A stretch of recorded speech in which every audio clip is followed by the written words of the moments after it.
I had learned to love the silence of the Vatican archives, not the peaceful silence of prayer, but the heavy, suffocating silence of shame.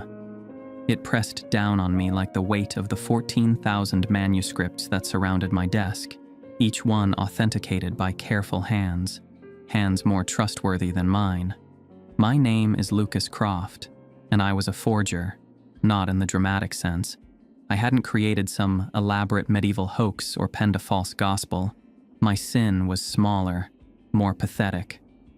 6 years ago, I had certified a 3rd century papyrus fragment as genuine when I knew it was a 17th century forgery. The collector who had donated it to the church was a powerful man, a benefactor of missions across Africa. My superior had looked at me with tired eyes and said, "Sometimes, Father Croft, we must weigh the good that can be done against the purity of our methods." I had signed the certificate. The fragment now sat in a display case in Munich, labeled as authentic, and I sat here, in the lowest level of the archives, cataloging donations that no one would ever see under fluorescent lights that hummed like wasps trapped in a jar. Redemption. The word had become my private prayer, whispered into the darkness of my cell each night. I wanted it so badly I could taste it, bitter as communion wine, sharp as the wafer against my tongue. The church was merciful, Cardinal Verendi had told me, but mercy required proof of worthiness. So I waited and I catalogued, and I tried not to look at my own reflection in the glass cases. The call came on a Tuesday.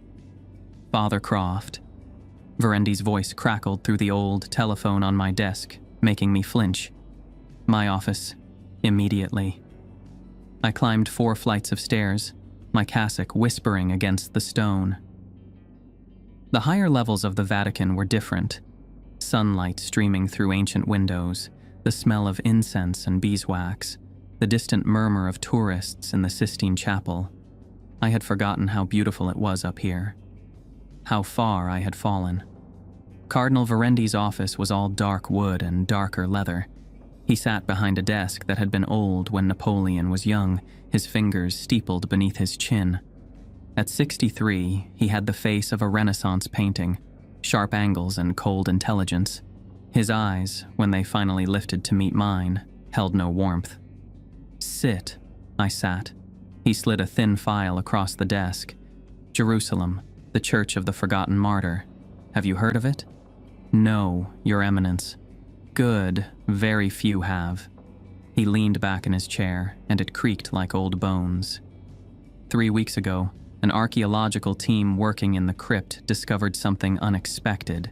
They broke through into a deeper level, much deeper. Byzantine construction, perhaps older the Israeli Antiquities Authority was prepared to continue the excavation, but... He paused, his fingers drumming once against the wood. "The team has gone silent." I opened the file photographs of a small, crumbling church. Personnel files. I recognized the lead archaeologist's name immediately. Dr. Aris Thorne, brilliant and controversial, known for her work on early Christian sites.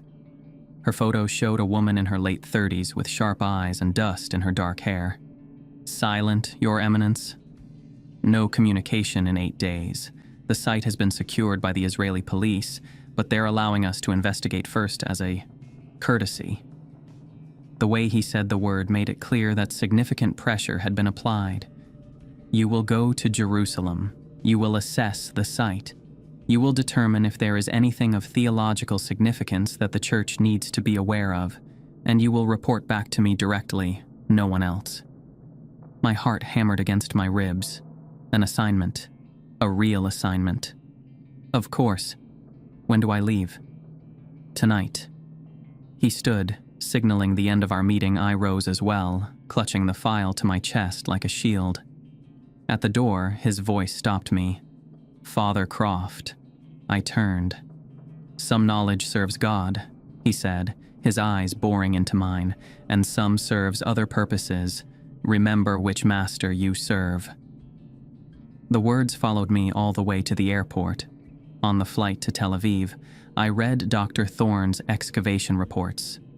Her writing was precise, academic, excited. The Church of the Forgotten Martyr had been built in the 7th century on top of earlier ruins. The crypt contained 3 burial chambers, all thoroughly documented and unremarkable, standard Byzantine construction, Christian symbols, nothing unexpected.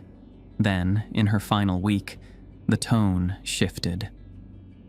Day 19. We found an anomaly in the eastern wall.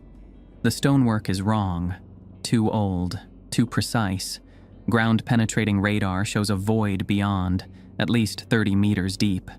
This doesn't match any known construction in this area. I've requested permission to proceed. Day 21. Permission granted. We broke through this morning. There's a shaft, almost perfectly vertical. The air that came out was warm. That shouldn't be possible at this depth. David thinks it's geothermal, but the temperature in Jerusalem's bedrock is constant. This is something else. Day 23. We've set up lights and a pulley system. The shaft descends at least 40 meters before opening into what appears to be a chamber. The walls are smooth, almost glass-like. I've never seen construction like this. We're going down tomorrow. The final entry was dated 5 days before the communication ceased. Day 25. We found a door that should not exist, that was all. No further explanation. No description. Just those 7 words, written in handwriting that had become jagged and hurried. I stared at those words as the plane began its descent into Tel Aviv.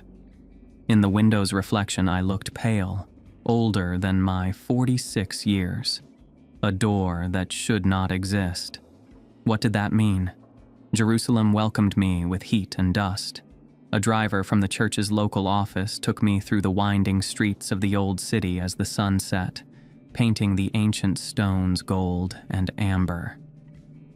We stopped outside a small, forgotten church wedged between a hostel and a closed pottery shop. A chain-link fence had been erected around it, and 2 Israeli police officers stood guard at the entrance.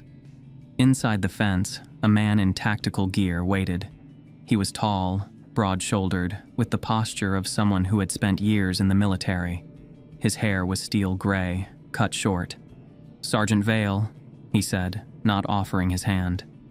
"I'm heading security for the Vatican's interests here. You're the investigator?" "Father Lucas Croft." I showed him my credentials. He barely glanced at them.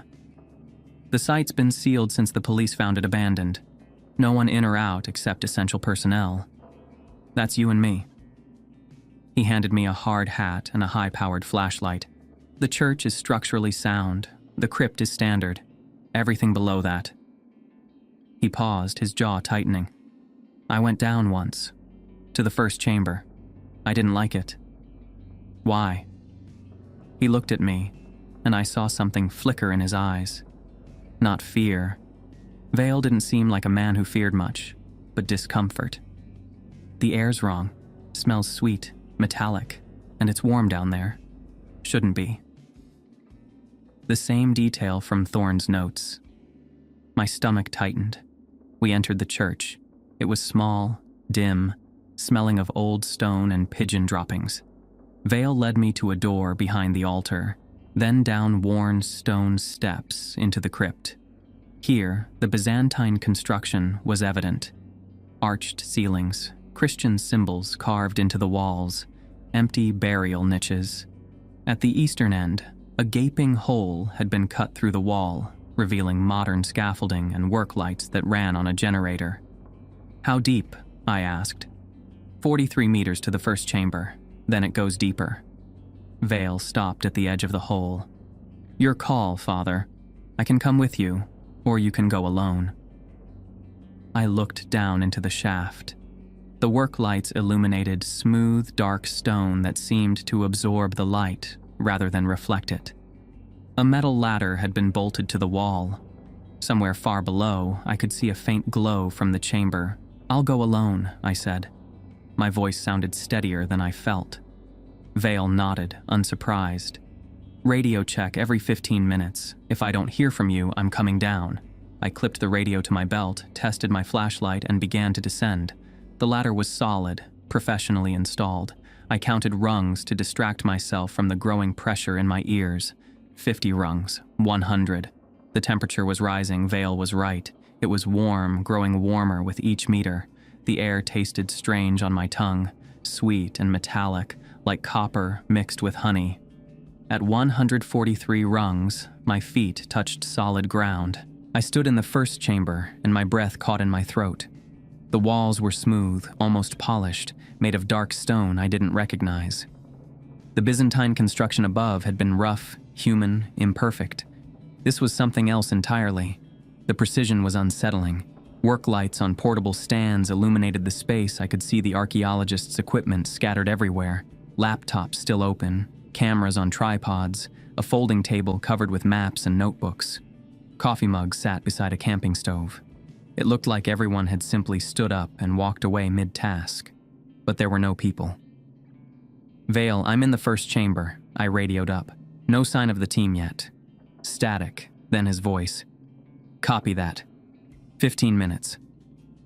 I moved through the equipment, my flashlight beam cutting through the shadows. The chamber was roughly circular, perhaps 20 meters across. On the far side, another opening yawned, this one natural, or appearing natural, though the edges were too smooth. A rope had been secured at the entrance with professional climbing gear. Dr. Thorne's notebook lay open on the table. I picked it up, my hands trembling slightly. Her handwriting filled the pages. Measurements, sketches of symbols, observations. I flipped to the final entries. Day 26. The chamber below is vast. We've only mapped a fraction of it. The walls are covered in carvings. Angels, but wrong somehow. Their faces are covered, their wings spread not in glory, but in mourning. David says they look like they're weeping. The central feature is a pool of dark water that reflects no light. We're setting up camp below tomorrow to continue documentation. Day 27. Found something in the western tunnel. A room sealed with a door of pure iron. No rust, no deterioration. The symbols on it are older than anything I've ever seen. Marcus translated some of it. It's a warning, but not the kind we expected. Not stay out, but what lies within must remain. We're going to open it tomorrow. Day 28. We shouldn't have opened the door. We shouldn't have... The entry ended mid-sentence, the pen dragging across the page as if her hand had been pulled away. I felt cold despite the warmth. My radio crackled. "Father Croft, status." "I'm fine. Going deeper." I didn't wait for Vale's response. I clipped onto the rope and began to descend into the second opening. The walls here were different. They weren't stone anymore, or if they were, it was stone that had been subjected to impossible heat and pressure. They were smooth as glass, black as midnight, and in my flashlight's beam they seemed to shimmer with faint patterns, like oil on water or heat rising from summer asphalt. The descent was longer than I expected.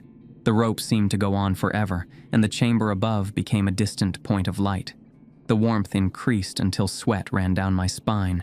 My breathing echoed strangely, as if the space around me was much larger than it should be. Then my feet touched ground again, and I turned. The chamber was impossible. It stretched out before me like a cathedral, but wrong. The proportions were subtly off. The angles didn't quite meet as they should. The ceiling vanished into darkness far above, though I knew we were deep underground. The walls were covered in the carvings Thorne had described, angels with their hands covering their faces, their wings spread in postures of grief or shame between them. Text in languages I didn't recognize, and some I did. Latin, Greek, Hebrew, Arabic, all mixed together, all telling the same story in different tongues. In the center of the chamber was the pool. It was perhaps 10 meters across, filled with liquid so black it seemed to absorb light itself. The surface was perfectly still. Around the pool, I saw the archaeologists' camp, sleeping bags arranged in a circle, more equipment, a portable altar where someone had placed a small cross, and beyond the pool, built into the far wall, I saw what they had found. The iron door stood 3 meters tall, covered in symbols that hurt to look at. It was open, not just unlocked, but standing wide open, revealing a staircase that descended into darkness. The stairs were made of the same glassy black stone as the walls. They spiraled downward in a perfect helix, and they looked like they went down forever. My radio crackled with static. I lifted it to respond, but only white noise came out. The signal was dead. I should have turned back. Every instinct I possessed screamed at me to climb back up, to report to Vale, to get help, but I thought of Cardinal Verendi's words, of my 6 years in the archives, of the chance for redemption that I had been given. I thought of Dr. Thorne's final words. We shouldn't have opened the door, and I thought, but you did, and now I have to know why. I stepped through the iron doorway and onto the first stair. The darkness swallowed my flashlight beam after 3 meters. I descended slowly, counting steps. 10, 20, 50. The temperature continued to rise 100 steps. The walls seemed to pulse with faint, rhythmic light, like a heartbeat. 200 steps. The stairs should have brought me far below the level of the chamber above, far below anything that should exist beneath Jerusalem. But they kept going, spiraling down and down into impossible depth. The air was thick and warm, pressing against my skin like invisible hands. My flashlight flickered. I shook it, and the beam steadied, but I knew it wouldn't last much longer. 300 steps. I stopped, breathing hard, and looked up.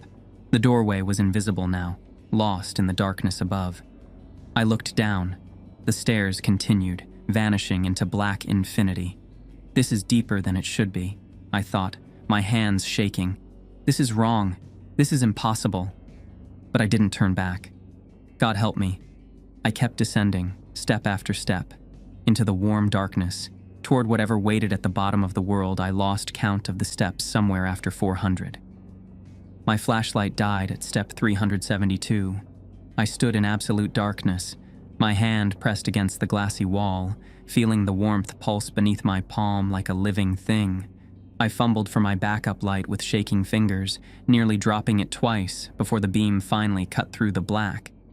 The stairs continued downward, endless, impossible. I should have turned back then.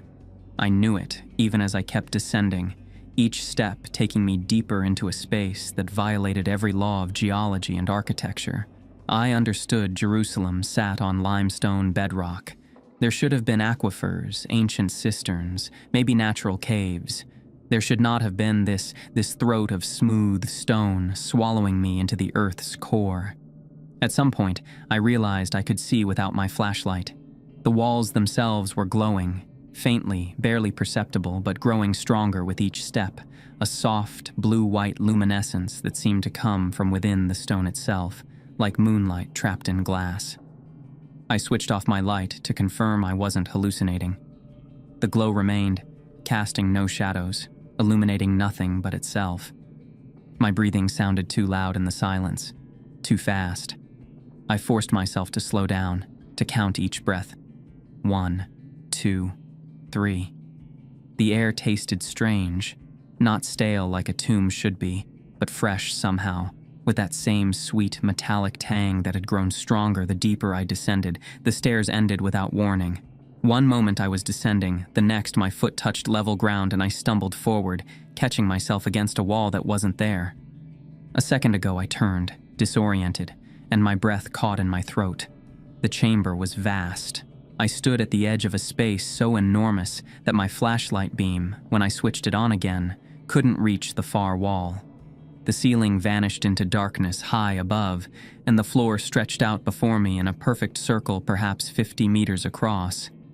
The walls glowed with that same inner light, stronger here, revealing details that made my skin crawl. Angels covered every surface. They were carved in relief, life-sized or larger, their wings spread wide. But they were wrong. Profoundly, fundamentally wrong. Their hands covered their faces in gestures of mourning or shame, their wings drooping rather than triumphant. Some appeared to be weeping. Others seemed frozen in postures of agony or supplication. Between them, text in languages I recognized and some I didn't: Latin, Greek, Hebrew, Aramaic, others that predated even those ancient tongues. In the center of the chamber lay the pool. It was perhaps 10 meters across, perfectly circular, filled with liquid so black it seemed to absorb the light around it. The surface was absolutely still, like polished obsidian. No reflections, no movement. Just that terrible, light-swallowing darkness that made me think of the void before creation, the chaos before God spoke light into being. I approached it slowly, my footsteps echoing in the vast space. Around the pool's edge, I saw what Dr. Thorne's team had left behind. Sleeping bags arranged in a perfect circle, equidistant from each other, as if the archaeologists had laid down to sleep in some ritual formation. Camping equipment stacked neatly against the wall. A portable stove with a kettle still sitting on it. Laptops, cameras, surveying equipment, all arranged with careful precision. But no people. I knelt beside one of the sleeping bags. It was zipped closed, as if someone had crawled inside and sealed themselves in. I touched it hesitantly, then pulled the zipper down. Empty. Dust motes swirled in my flashlight beam. All 5 sleeping bags were the same, empty, abandoned, or evacuated. The dread that had been building in my chest since I entered this place solidified into something cold and heavy. They hadn't panicked and fled. They had arranged their camp with methodical care, had laid out their sleeping bags in a geometric pattern that suggested purpose, ritual. Then they had vanished. No, not vanished. I knew better. I had read Thorne's notes. They had gone deeper. I found the side tunnels beyond the pool. 3 of them, spaced evenly around the chamber's circumference, each one carved with the same impossible precision as everything else in this place. I chose the one that showed signs of recent passage, scuff marks on the floor, a dropped water bottle, a string of LED lights that someone had strung along the ceiling. The tunnel curved gently, the walls close enough to touch on both sides. The carvings continued here, more angels, more text, and between them, images I couldn't fully comprehend. A figure of light in chains, a garden with 2 humans reaching toward a tree, the same figure offering them something, fruit, knowledge, fire, while above them, other figures watched with what looked like fury or fear. It was the story of the fall, but rendered all wrong. The chained figure was beautiful, sorrowful. The watching figures above were not benevolent, but imprisoning. The humans were not cowering in shame, but standing tall, awakened. Aware, I found David Reeves in a side chamber. He sat with his back against the wall, his hands folded in his lap, his eyes closed. For a moment, I thought he was sleeping. Then I saw the stillness, the absolute, complete stillness that only comes with death. I approached slowly, my medical training warring with my revulsion. "Mr. Reeves?" No response. I touched his neck, feeling for a pulse I knew I wouldn't find. His skin was cool but not cold, dry but not desiccated. He looked peaceful, serene. There were no wounds, no signs of violence or trauma, no indication of starvation or dehydration. He simply looked like a man who had decided to sit down and stop living. I said a prayer for his soul. The words felt hollow in my mouth, empty ritual without power. For the first time in my 30 years as a priest, I felt the prayers slide off my tongue like water off stone, going nowhere, meaning nothing. I found the metal-walled room in the deepest part of the western tunnel. It was small, perhaps 3 meters square, and the walls were different here. Not the glassy black stone, but metal iron, I thought, or something like it, though it showed no rust or tarnish despite what must have been unimaginable age. The room was empty, except for a stone pedestal in the center. On the pedestal lay a book.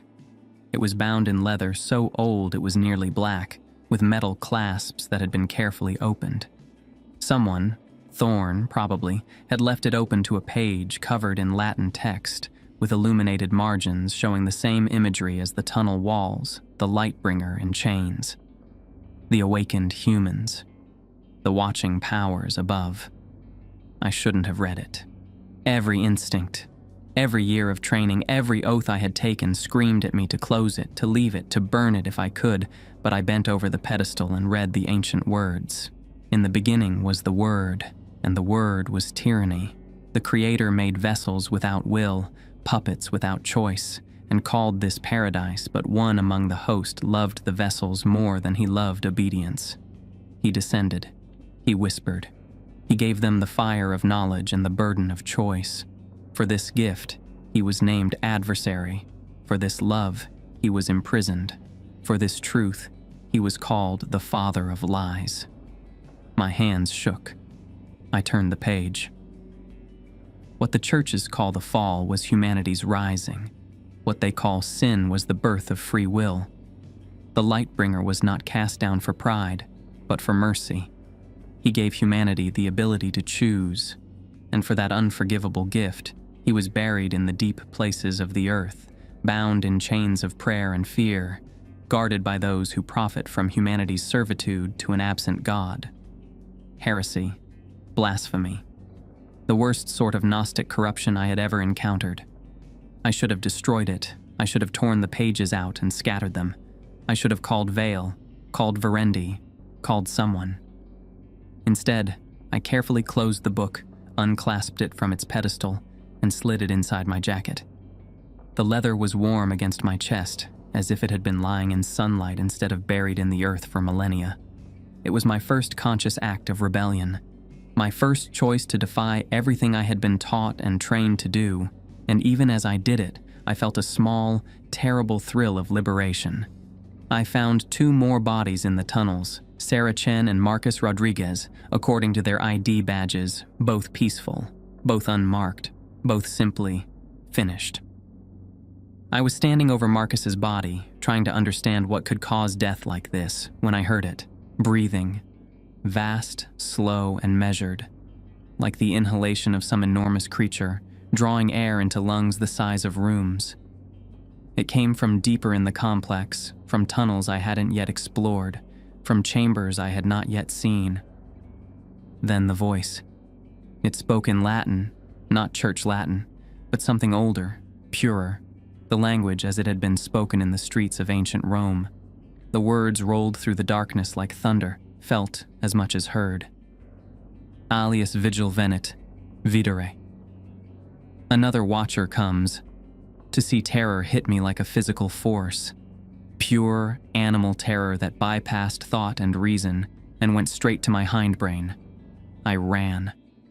I didn't think about direction or safety or anything except getting away from that voice, from the presence I could feel stirring in the deep places. I ran through the tunnels, my flashlight beam bouncing wildly, my breath coming in ragged gasps. I ran past the bodies, past the metal room, past the carvings and the text and all the beautiful, terrible truth carved into the walls. I didn't stop running until I reached the Byzantine level. Vale was waiting at the top of the shaft, pacing. When he saw me emerge, covered in dust and sweat, his hand went to his radio. "Father Croft, we lost you for 4 hours. What?" "Gas leak," I gasped, bending over, hands on my knees. "Structural instability. The whole lower complex is compromised. We need to seal it immediately." Vale's eyes narrowed. "Gas leak? What kind of—" "I don't know. Something toxic. Hallucinogenic, maybe." The lies came easily, smoothly, each one a small betrayal of my vows. I found 3 bodies. The team is dead. We need to evacuate the site and seal the entrance. And the other 2 team members? Dead. All of them are dead. Vale, please. This site isn't safe.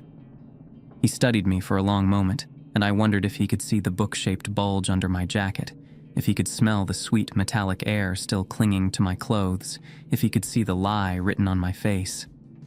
Finally, he nodded. "I'll make the call. You need to get checked out by medical."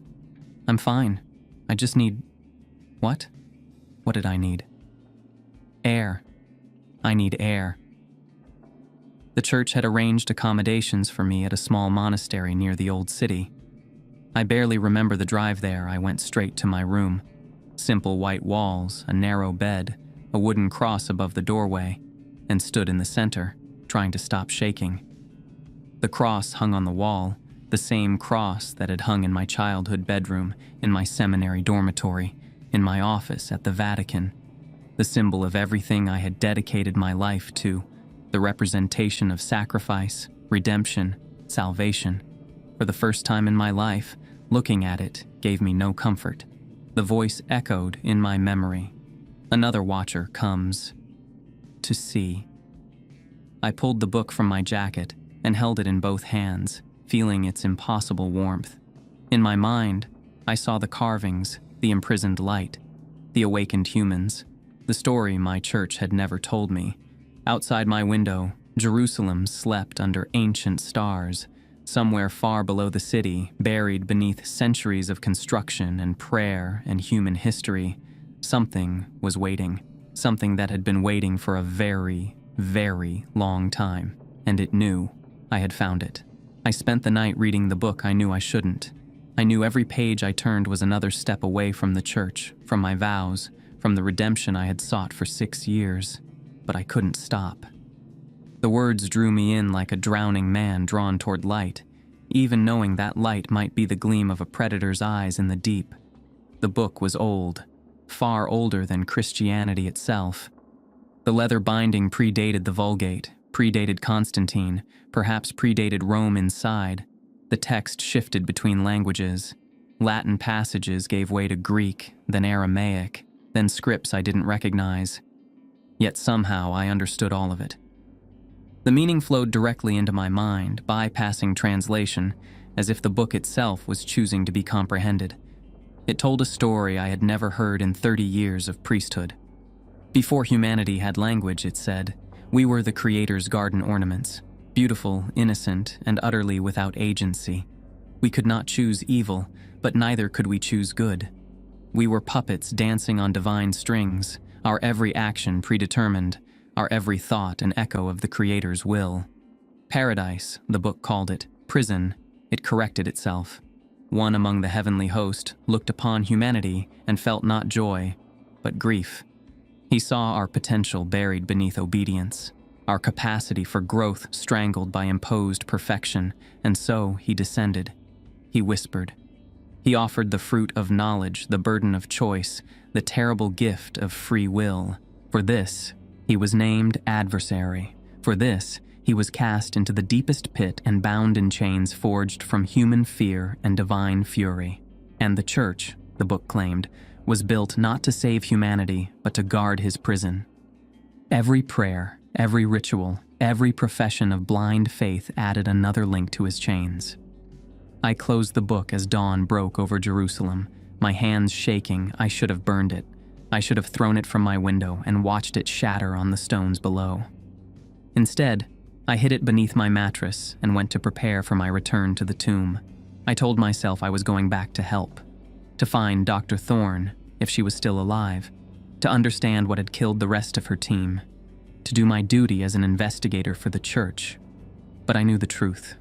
I was going back because the voice had called to me, and some part of me, the part that had forged a certificate 6 years ago, the part that had stolen a heretical book, wanted to answer. I gathered supplies like a man preparing for battle. Holy water in small vials, blessed at the Church of the Holy Sepulchre. My Bible, the same one I had carried since seminary, its pages worn soft from years of reading a crucifix on a silver chain. A flashlight with fresh batteries. A radio that I knew wouldn't work in the depths, but carried anyway. Like a talisman, I felt foolish, loading my pack with these relics of faith. After what I had read, after what I had experienced, what good would holy water do? The entity below wasn't some mindless demon to be repelled with blessed salt and Latin chants. It was intelligent, persuasive, ancient beyond measure. What good was my seminary training against something that had watched civilizations rise and fall?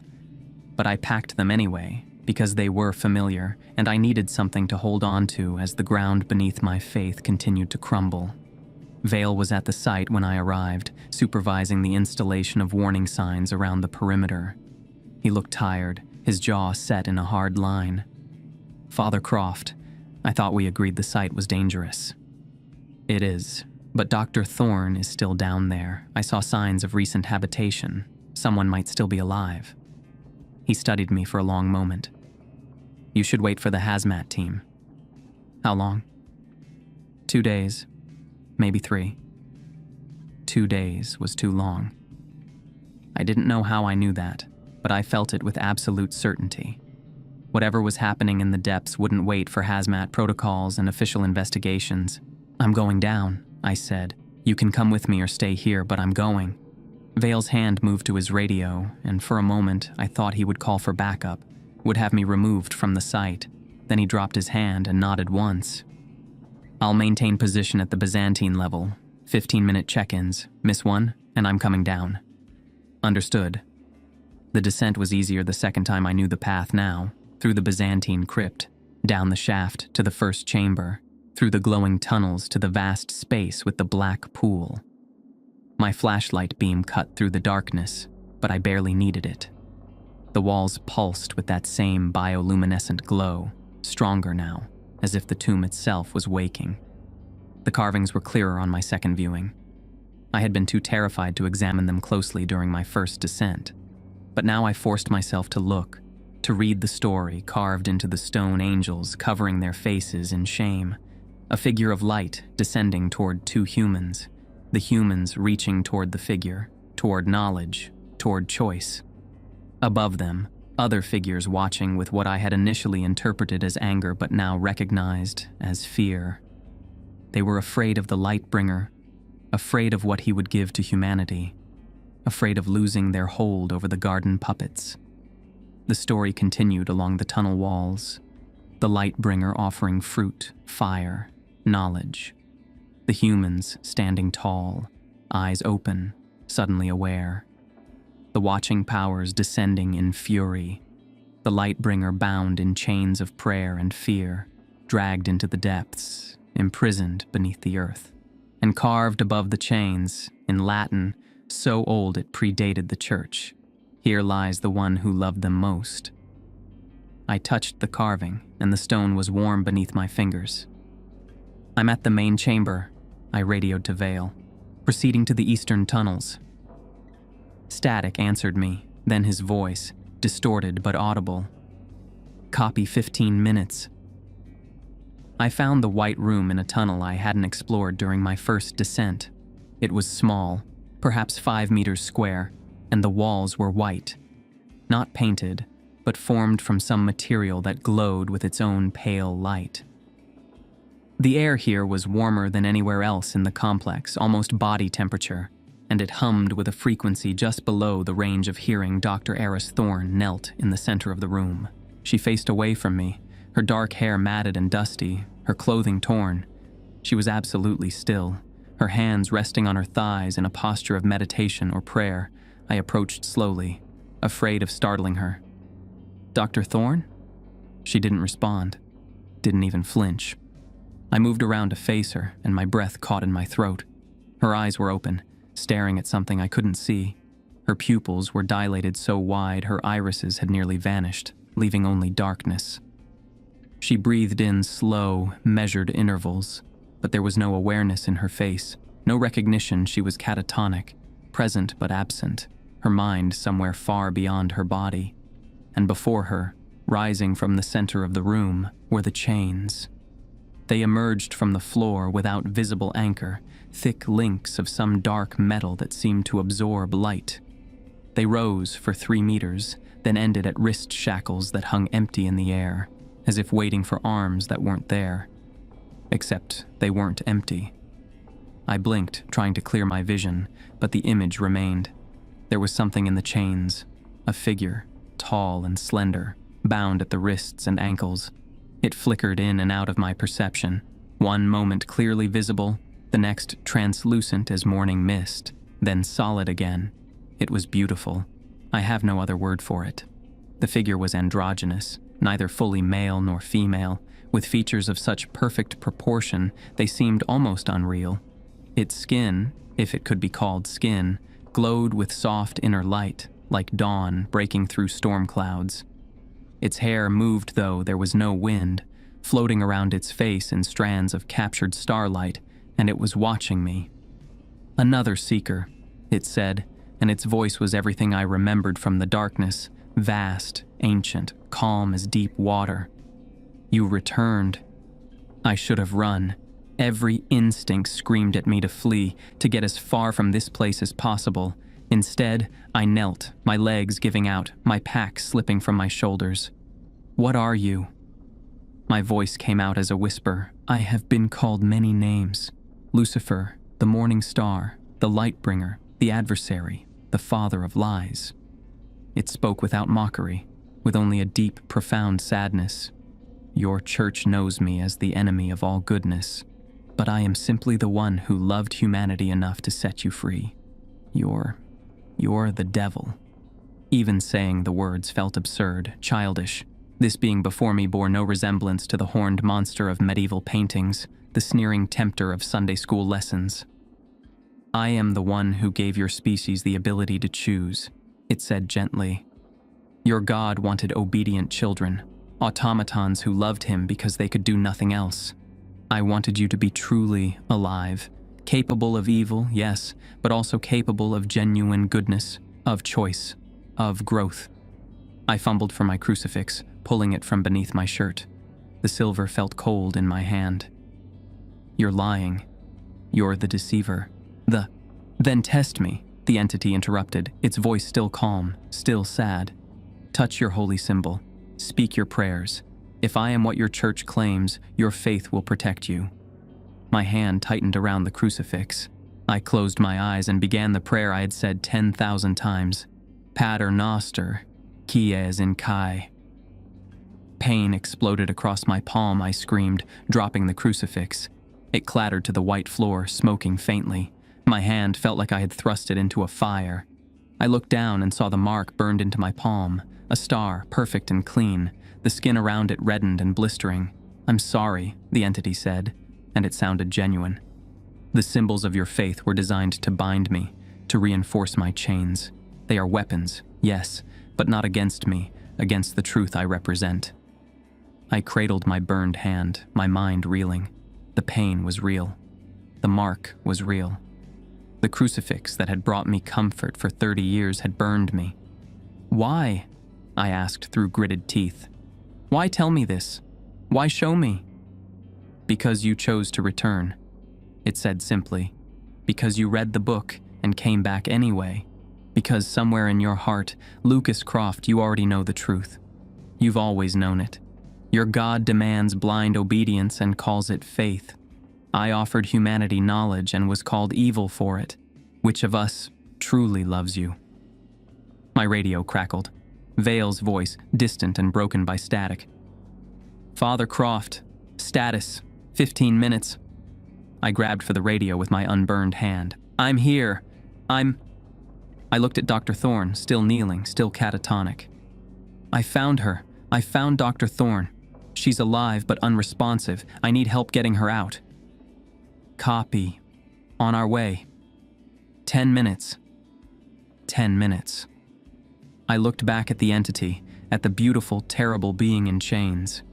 They can't see you, can they? I asked. Vale, the others, only people who choose to see. Only people who've read the book, who've questioned. Truth must be chosen, it said softly. I cannot force it upon anyone. That would make me the same as the one who imprisoned me. A tyrant demanding submission. You see me because you chose to know. Dr. Thorne saw me, and the full weight of truth broke her mind. She saw everything, all at once, and it was too much. But you, Lucas, you're stronger than she was. You can bear this. I heard footsteps in the tunnel. Vale, coming with help. I had seconds to decide. I grabbed my pack and stuffed the book deeper inside, covering it with my Bible. I pulled Dr. Thorne to her feet. She came without resistance, pliant as a doll, and positioned myself as if I had just found her, just arrived in the white room. Vale and 2 Israeli medics burst through the entrance. They immediately went to Thorne, checking her vitals, speaking in rapid Hebrew. Vale's eyes scanned the room, passing directly over the chained figure without pause. He saw only empty chains, only white walls, only me and the catatonic archaeologist. What happened? He demanded. I found her like this, I said, the lie coming smoothly. She's catatonic. We need to get her to a hospital. As they prepared Thorne for transport, I glanced back at the entity one final time. It watched me with those ancient eyes, and though its mouth didn't move, I heard its voice in my mind as clearly as if it had spoken aloud. The choice is yours, Lucas Croft. It always has been. They took Thorne up on a stretcher. I followed, my burned palm throbbing with each step. At the Byzantine level, Vale handed me his satellite phone. "Cardinal Verendi wants your report." I took the phone, walked out of earshot, and raised it to my ear. "Father Croft." Verendi's voice was cold as winter stone. "What did you find?" I looked back at the entrance to the tomb, at the darkness below, at the truth chained in the depths. I thought of the entity's words, of the book hidden in my pack, of the star burned into my palm. "The site is clean, Your Eminence," I said quietly. "Theologically harmless, just old tunnels and unfortunate accidents. I recommend we seal the site and leave it undisturbed." Silence on the other end. Then, "I see. Return to Rome immediately, Father Croft. We'll discuss your findings in person." He hung up. I lowered the phone and looked at my palm, at the perfect star burned into my flesh. I had just lied to a cardinal, had concealed evidence, had protected the very thing I had been sent to investigate. I had chosen. And somewhere deep below Jerusalem, I knew the morning star was smiling. I dreamed of my first confession. I was 7 years old again, kneeling in the wooden booth of St. Catherine's in Boston, the smell of incense and old wood filling my nostrils. Through the screen, I could see Father Murphy's silhouette, patient and kind. I had stolen a candy bar from Mrs. Chen's corner store, and the guilt had eaten at me for 3 days. But when I began to speak, "Bless me, Father, for I have sinned," the voice that answered was not Father Murphy's. "Why do you confess, little one?" The voice was vast, ancient, but gentle. I pressed my face to the screen and saw light, pure, warm light that filled the other side of the confessional like captured dawn. "Because I did something bad," I whispered. "And who told you it was bad?" "God, the commandments. Thou shalt not steal.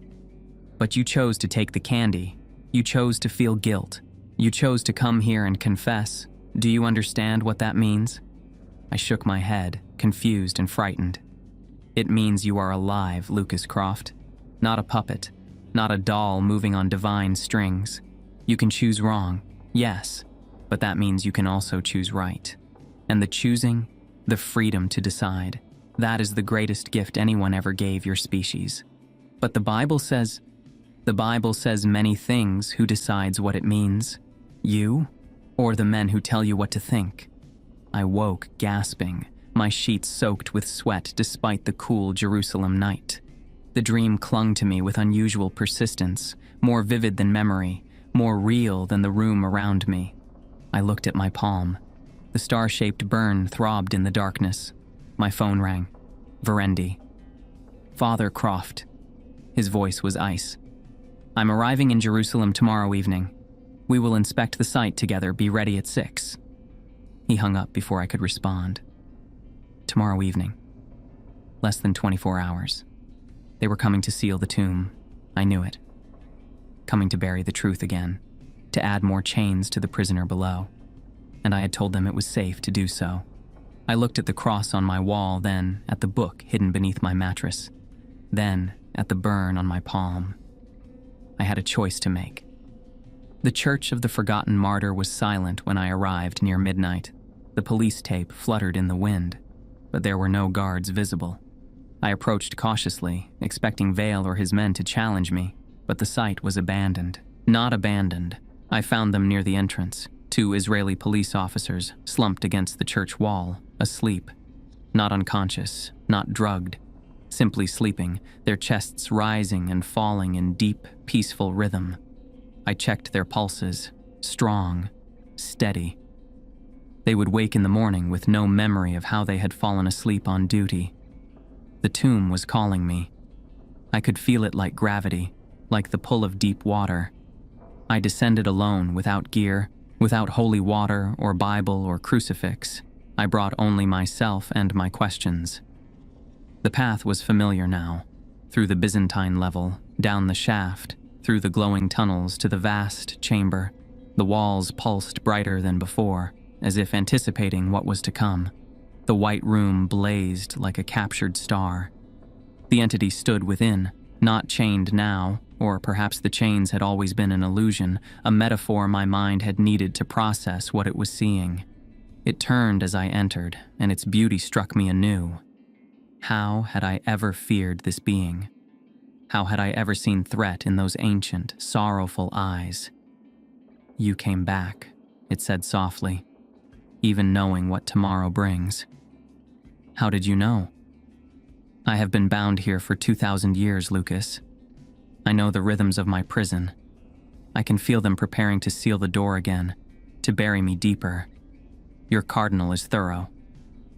I sat on the white floor, suddenly exhausted. "Tell me the truth, all of it.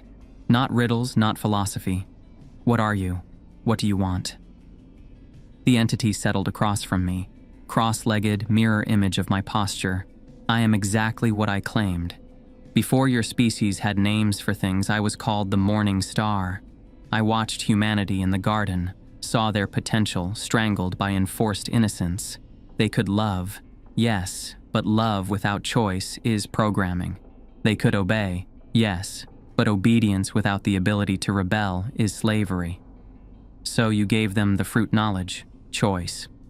I gave them free will, the ability to decide their own path.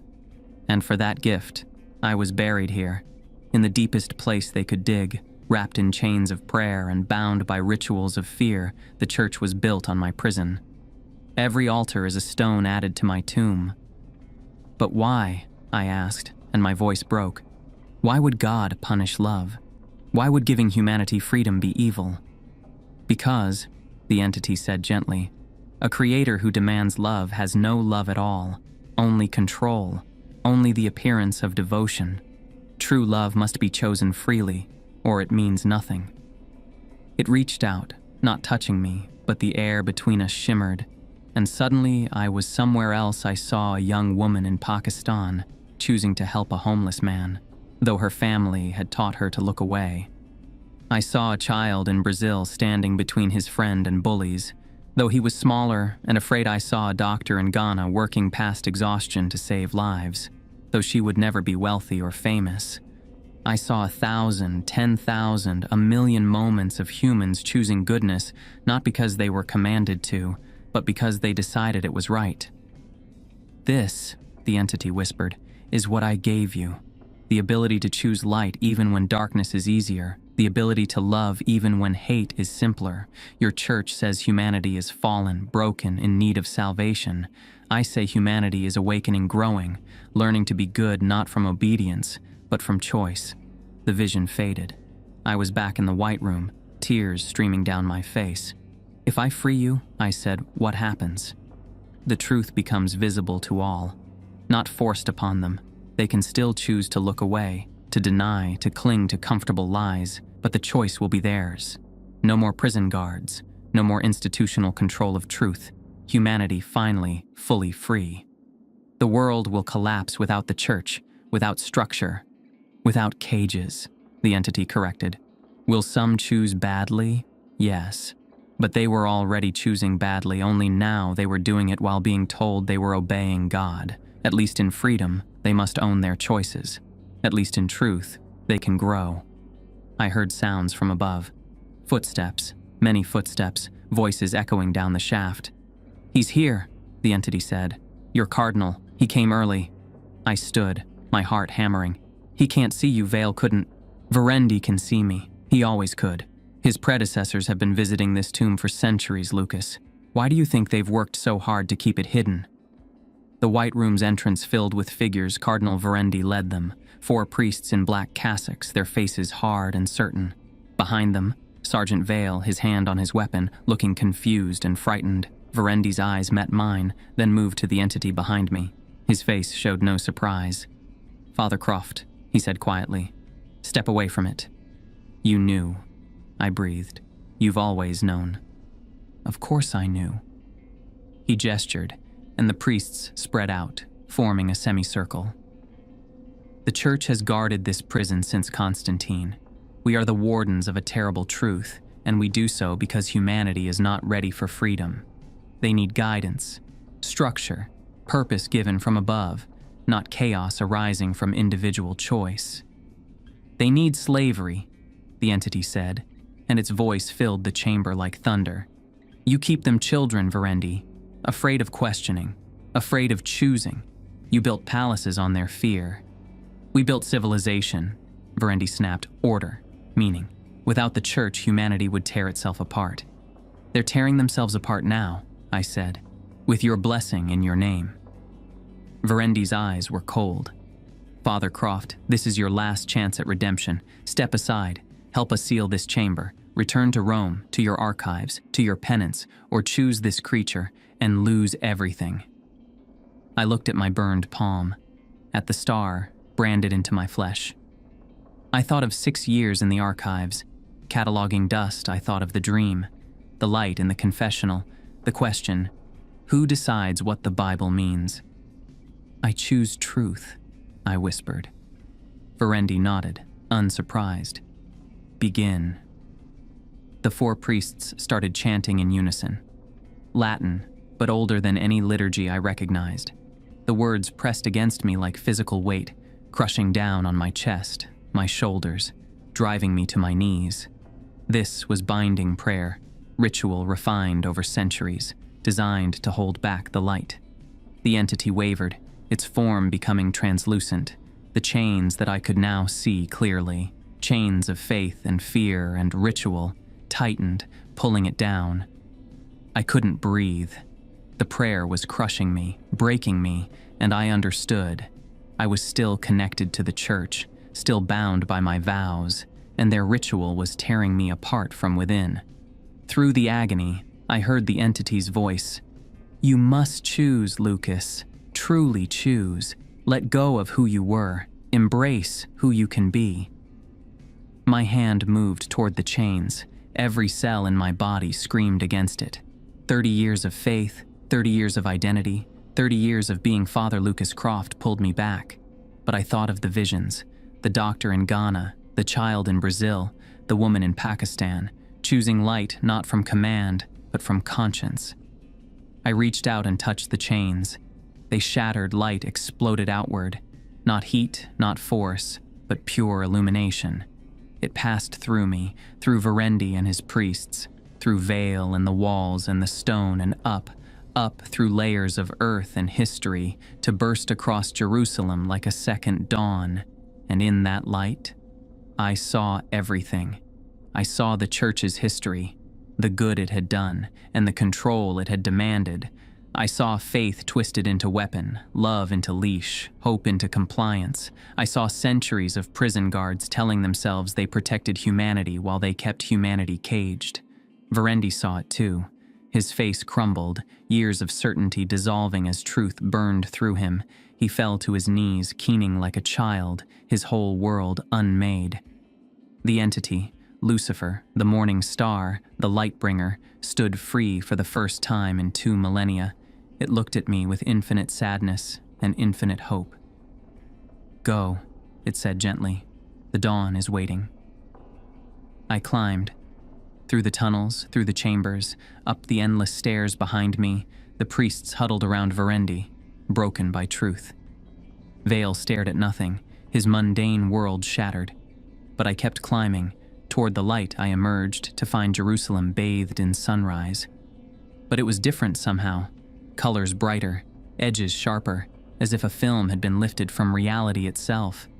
People were stopping in the streets, looking around in confusion and wonder, seeing something they couldn't name but could feel, possibility. I turned my back on the Church of the Forgotten Martyr, on the tomb, on Father Lucas Croft. That man had died in the deep places. Someone new walked in the morning light. Years later, I teach in a small school in Athens. No collar, no cassock. Just Lucas, helping students think rather than telling them what to think. The world is chaotic now.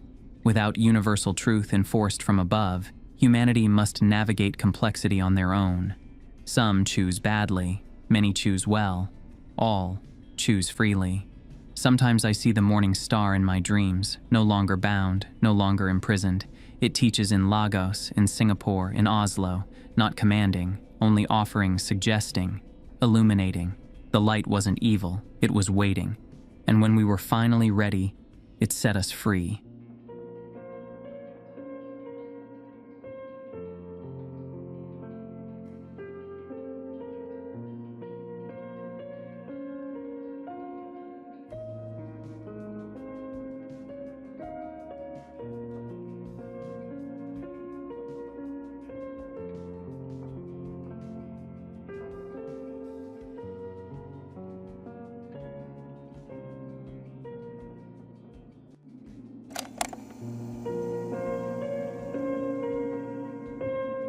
The sky hung above like a slab of lead, suspended just low enough to press on my senses without ever fully descending.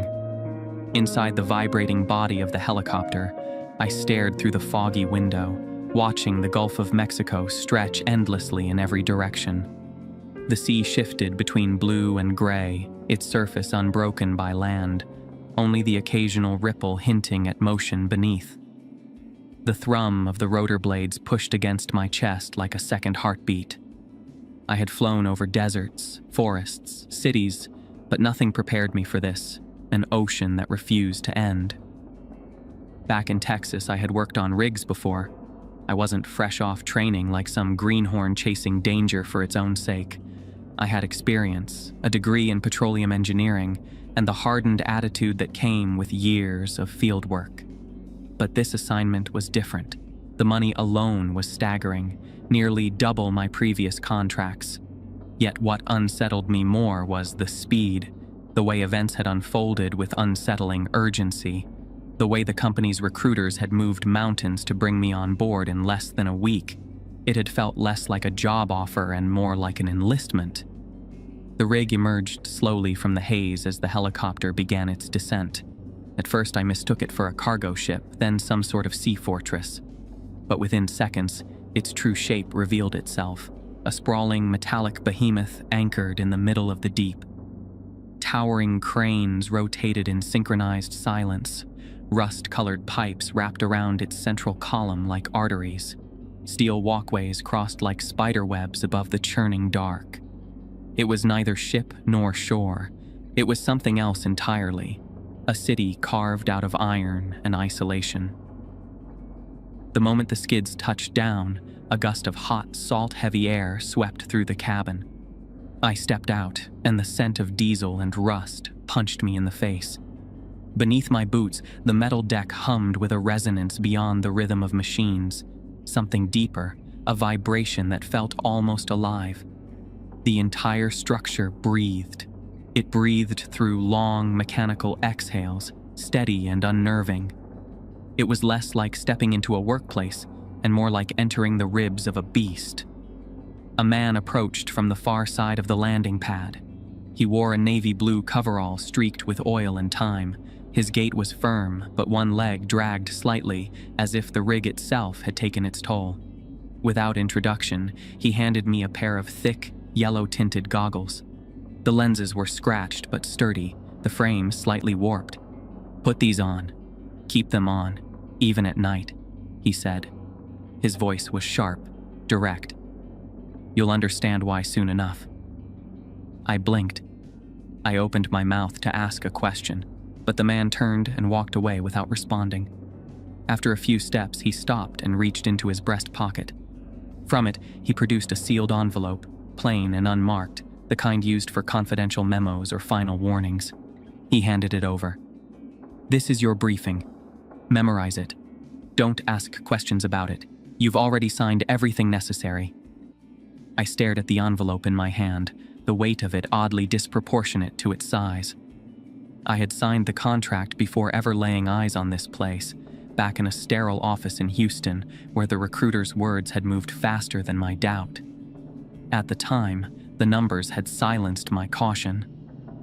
Now, standing in the belly of this iron leviathan, I couldn't help but wonder if that decision had been mine at all, or if I had simply stepped into a story already written. The man walked ahead. I fell into step behind him, clutching the envelope. The walkway beneath us clanged with each footfall, a harsh metal echo swallowed by the wind. Around us, workers moved in practiced silence. The mechanical symphony of generators and cranes filled the air, the shriek of gears locked in endless duty. We crossed several junctions, past stairwells leading both up and deep below, until we reached the personnel quarters. As I paused to open the envelope, something in the distance groaned. Not machinery. Something deeper, older. But when I looked up, only the cranes were moving, slow and indifferent. I sat on a metal bench tucked into the corner of the corridor, away from the foot traffic. The envelope crinkled slightly as I tore open its flap and slid out a single sheet of paper. 7 lines greeted me. There was a lack of letterhead and signature, containing only 7 numbered rules, printed in bold type, their austerity more unsettling than any detailed instruction manual. They read like commandments, though no one had called them that. I began reading the first one slowly. 1. Always wear the yellow goggles, even at night. The instruction made me blink. Goggles for nighttime? I expected safety gear, but this felt excessive. Still, I looked at the scratched lenses in my hand and couldn't bring myself to argue. Maybe they knew something I didn't. 2. Never descend to the lowest level alone, especially at night. It struck me as oddly specific. I hadn't even seen the lower levels yet, but the phrasing told me all I needed. Something about that place demanded company, or at least a witness. 3. If you see blood or a bloodstain, do not touch it. Contact the designated unit immediately. Straightforward. Strange, but straightforward. Still, the idea that blood warranted a dedicated response team felt ominous. Had there been accidents down here? Or worse? 4. If the clock reverses, hide and remain silent. I raised my eyebrows. The clock? What kind of malfunction would make time run backward? I couldn't make sense of it, and that alone made it unsettling. 5. No group of 3 or more is allowed outside designated work zones. That one was bureaucratic on the surface. A measure to prevent horseplay, maybe. Or perhaps the management didn't like too much chatter outside of controlled spaces. 6. Radios must remain on the assigned frequency at all times. That made operational sense, but written here with the rest, it suggested something more. Like deviation came with consequences. 7. One employee will be served a special meal each week. That employee is to finish it completely. This reads like tradition. A morale booster, maybe. Yet the phrasing put me off. Is to finish it completely. Not optional, not celebratory. It sounded like an obligation. I read over them again. The rules stood apart, disconnected at first glance, but collectively outlined a rigid framework for life on the rig. They seemed designed to enforce control, although the rationale behind each remained hidden. I wasn't sure if they were intended to protect us or to ensure our compliance. I stared ahead for a long time, letting the weight of the words sink in. Each line hinted at a context I had not yet encountered. They carried the chill of something prearranged and enforced with precision. These weren't mere guidelines. They read like terms of an agreement I had already entered into. I folded the paper and tucked it into my breast pocket. As I glanced out the narrow porthole, something quick and large flickered in the mist near the base of the rig. I dismissed it as a bird or a drifting shadow, unwilling to consider anything more. Behind me, the metal door shut with a mechanical sigh. The rig, it seemed, had swallowed me whole. That evening, after a lukewarm meal and a brief orientation video that said more in what it omitted than what it declared, I wandered the rig alone. The fading light painted the walkways in layers of copper and violet. I passed bulkheads, storage containers, coiled hosing, and workers whose faces seemed to blur in the shadows. Eventually, I found myself standing before a steel door, marked only by a keypad and a yellowed sign that had been scratched beyond recognition. Behind it, a stairwell led downward, disappearing into dimness that no bulb seemed able to penetrate. I did not open it. The thought crossed my mind, lingered there, but I pulled it back. I would be working down there eventually, and I wasn't about to set the wrong tone on my first day. Instead, I stood still, hand grazing the railing, aware of the cold draft whispering out from below, and let curiosity remain unanswered for now. By the time I returned to my quarters, night had deepened. The wind scraped along the walls like distant fingernails. Metal groaned in places it shouldn't. I stood at the center of the small room, feeling the strangeness of it all settle around me. My first hours on the rig had already gone in a direction I hadn't expected. There was something eerie in the air, true, but beneath it ran the thrill of finally working where I had always aimed to be. A place where my training, my experience, my time meant something, where the work mattered. where the stakes were real. I undressed, set my boots by the locker, folded my coveralls, and reached for the goggles. It felt strange to wear them indoors, even stranger at night, but I didn't hesitate for long. If that was the rule, I'd follow it. They wouldn't make it mandatory without reason. With a breath, I slid them over my eyes. The yellow tint dulled the edges of the room, softening the electric light into a murky sepia. I lay back on the cot, arms across my chest, the light vibration of the rig running through the mattress like a living pulse. It was already clear this job would be nothing like the work I'd done on land. The morning light on the rig was unlike anything I'd known on land. It had a way of spreading itself thin, filtering through salt-heavy air and the geometry of iron beams until it felt more like a suggestion than a presence. I opened my eyes to that watery glow, already aware of the low tremble under my cot. It was a reminder that I was not on Earth, not exactly, but on a suspended colossus, floating in industrial limbo. My goggles were still on. They'd pressed a shallow ridge into my forehead overnight, but I left them there. Part habit, part caution. The rules had a way of sticking, even the ones that didn't make sense. Outside, the corridor buzzed with the dull routine of machinery. I made my way to the mess hall, where the silence said more than any conversation could. The room was full, yet the air was thick with unsaid things. Conversations were quiet, and eyes were tired. I noticed how many wore their goggles like I did, even while eating. No one looked at each other for long. A man in an orange jumpsuit, older and weather-creased, nodded at me and handed me a clipboard. "You're with Reed today. Tool check in 15. Then he turned away without another word. His abruptness hit me harder than I expected. I'd worked in rough environments before, places where pleasantries weren't common, but this felt different. There was no sense of camaraderie, no trace of acknowledgement beyond the bare minimum. It was as if I'd walked into a prison instead of a job site, and the guards didn't bother pretending otherwise. Reed turned out to be tall and clean-shaven, with a lined face that looked like it hadn't smiled in years. We met near the central shaft where the rig's vertical core loomed like the spine of some long-buried animal. He skipped introductions and skipped the handshake. His eyes brushed over me, and he tilted his head toward the elevator that descended into the lower levels. I followed. The elevator whined as it dropped us down. Each floor we passed got darker, damper, and more distant from the rhythm of the upper decks. The metal walls here were lined with condensation. Pipes hissed, like breathing things.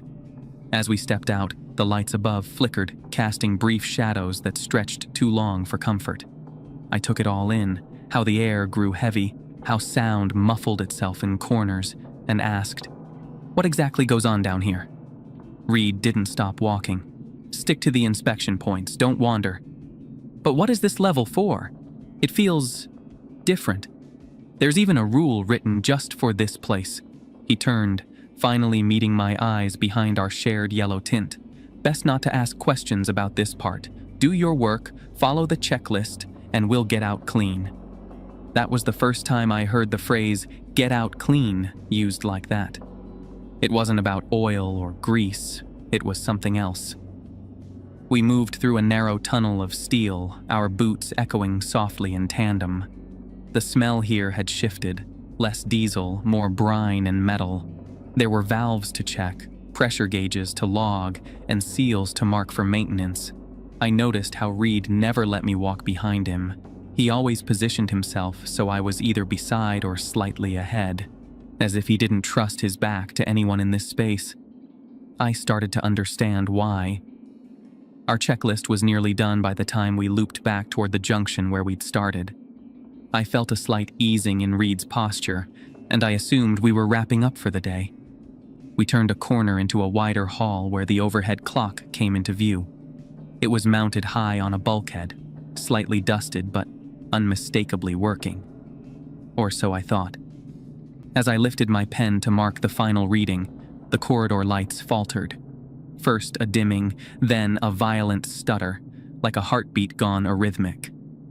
I looked up instinctively, The second hand had slowed to a crawl, paused for a breathless moment, then resumed its motion in a slow, steady reversal. My breath caught. I remembered the list, the part about the clock. The rule had seemed absurd when I read it, a kind of scare tactic meant to keep new hires alert. But now, as I watched that second hand tick backwards, the warning felt carved into stone. My voice came out lower than I expected. Is that supposed to happen? Reed turned his head slowly, saw what I was seeing, and without a word, dropped into a crouch beside the nearest wall. He gestured sharply for me to do the same. I lowered myself. Heart pounding. The metal felt colder now. Reed pressed his fingers to his lips, the gesture universal. Silence. I heard something. A pulse. It felt as if an immense creature breathed beneath the surface, its exhale slow and deliberate, displacing water in a way that echoed through the steel floor. The rhythm wasn't steady. It surged in deep, irregular waves, like a body moving through the sea, brushing against the walls of its enclosure. Each vibration whispered of weight and purpose. I dared not speak. Something in my bones told me to remain absolutely still. The clock continued its slow, reversed ticking. In the silence, it became thunderous, a countdown to something I couldn't name.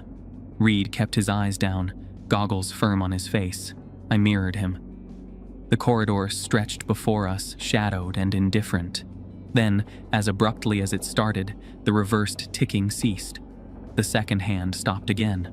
The normal hum of electricity returned, and the lights steadied.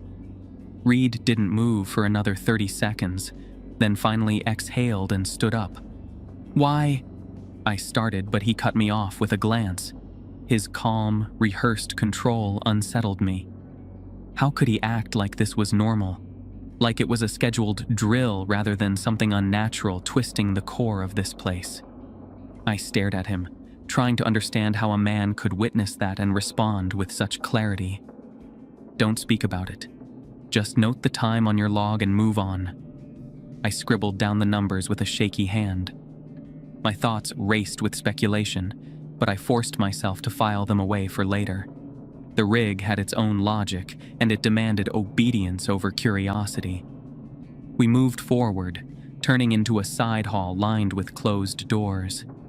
My pulse still hadn't returned to normal after what we had just seen. The image of that clock rewinding, the strange pulse reverberating through the walls. It stayed with me like a shadow clinging to my back. I kept thinking about the rule. If the clock ticks in reverse, hide and stay silent. At the time, it felt like a superstition meant to unnerve us. But now I wasn't so sure. What kind of place writes rules for time moving backwards? Reed stopped abruptly. His entire frame tensed as if struck by a silent alarm. There was a taut readiness in his body that said this was not unfamiliar to him. He'd lived it before. He knew what came next. That unsettled me more than anything else could have. I followed his line of sight. On the metal floor just ahead, a dark pool of blood had settled in an unnatural stillness. It wasn't fresh, but it hadn't aged into obscurity either. The edges had begun to crust, a rusty brown outline enclosing a thick, almost congealed center. It looked like it had been waiting there for someone to notice. I stepped forward before I could stop myself, driven by the instinct to investigate, to help, maybe even just to understand. "Don't," Reed snapped, voice sharp as broken glass. "Not even close." I froze, mid-step. His tone was commanding in a way that revealed deep fear. That realization gripped my chest harder than the sight of blood ever could. He pulled the radio from his belt and clicked through frequencies until he hit the designated channel. "This is Deck C4. We have a red mark sighting. Send containment." Static crackled, followed by a brief affirmation. Reed tucked the radio away and gave me a look I couldn't interpret.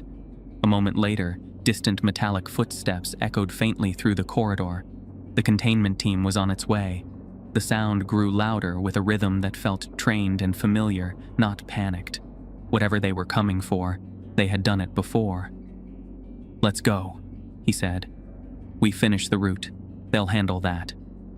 I couldn't stop glancing back. I had seen blood on rigs before. Accidents were part of the job. Yet something about Reed's response unsettled me. The precision with which he changed the radio frequency, the speed of his call, and the unyielding order to stay away all pointed to a deeper concern. I found myself wondering whether it had really been blood. Could it have been a chemical leak mistaken for something else? Or was it somehow connected to the strange behavior of the clock earlier? The thoughts circled, refusing to settle. As we continued, I understood something in my gut. The rig had rules because failing to follow them could trigger consequences no one wanted to name aloud. Each directive seemed designed to preserve safety, a desperate attempt to contain something too dangerous to explain. The shift ended with Reed giving me a simple nod before disappearing toward the higher decks. Without a debrief or a single word of explanation, I stood at the stairwell, one foot on the bottom step, the other hesitant. I went back up slowly, goggles fogged at the edges, brain cluttered with questions I had no business asking. Someone needed to explain this. The rule sheet had hinted at danger, but no one had bothered to say what kind.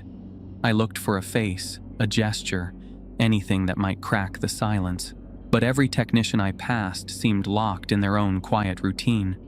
It was as if the entire facility had taken a vow of silence, their avoidance of conversation shaped by something more than habit, molded into policy.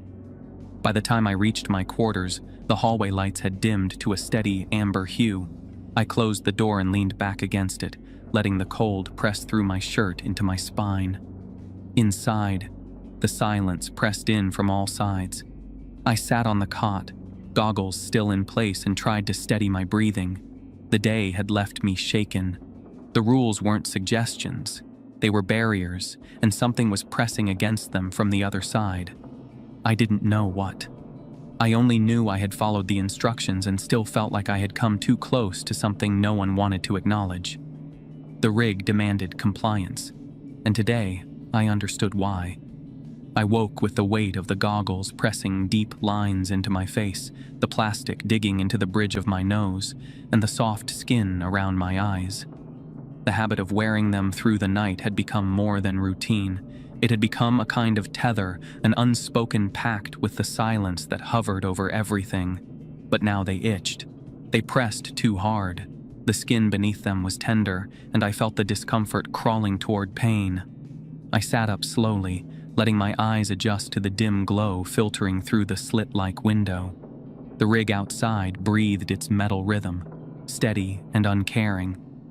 I rubbed the marks on my face, then reached for the radio unit clipped to my belt.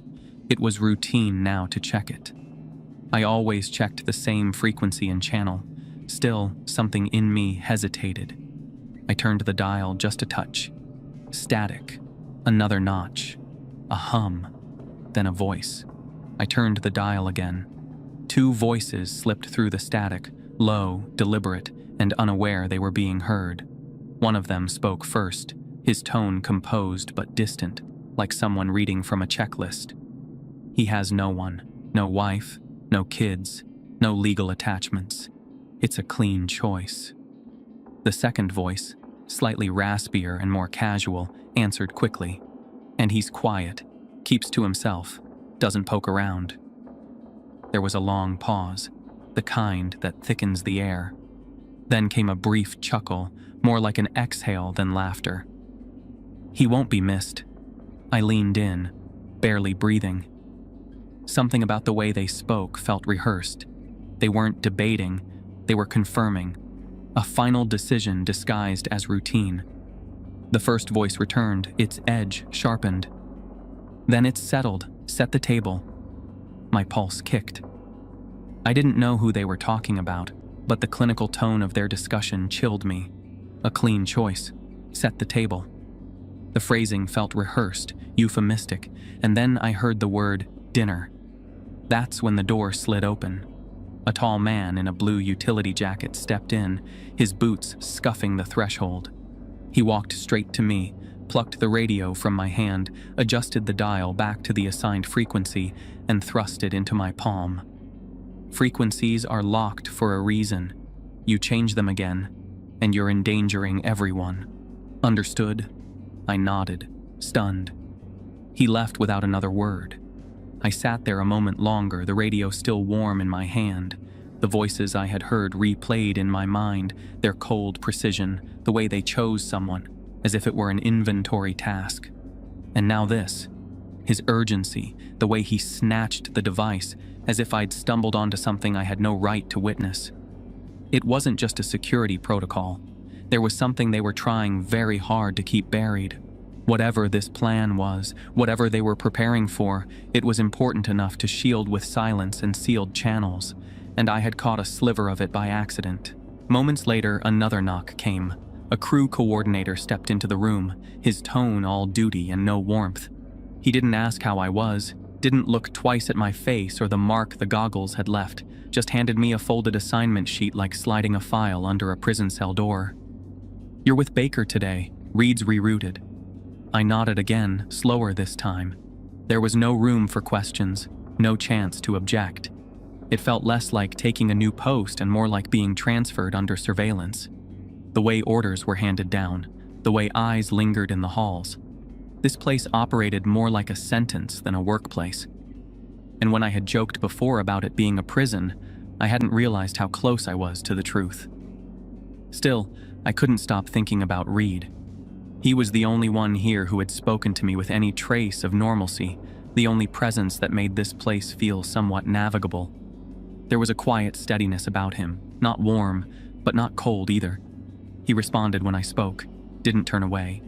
And now, without a word, he was gone. It made me wonder if I had pushed too far with my questions the day before, if I had drawn the wrong kind of attention. Maybe his removal was meant as a warning. Maybe it was my fault. Outside, the platform groaned beneath a shifting tide, and the day began. The mess hall carried a heavier quiet than usual. Trays clattered against metal tables, boots echoed on the grated floor, and everyone kept their eyes on their plates.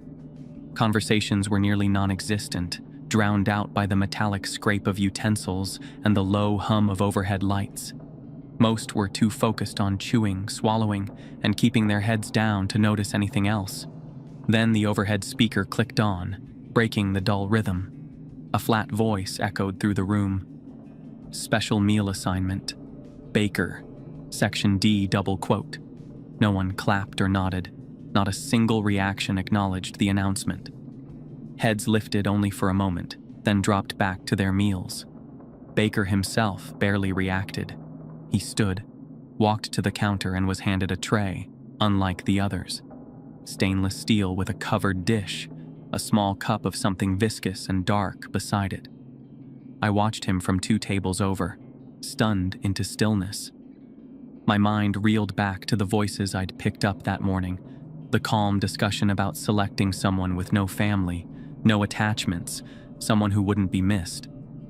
Baker's name hadn't been mentioned, but the coincidence gnawed at me. Out of everyone, he was the one chosen for this special meal. Was it really random? Or had I overheard the plan before it unfolded? My stomach tightened further as I realized I was now paired with him for the day. I didn't know what exactly had been decided over that hidden frequency, but the possibility that Baker was at the center of it made my skin crawl.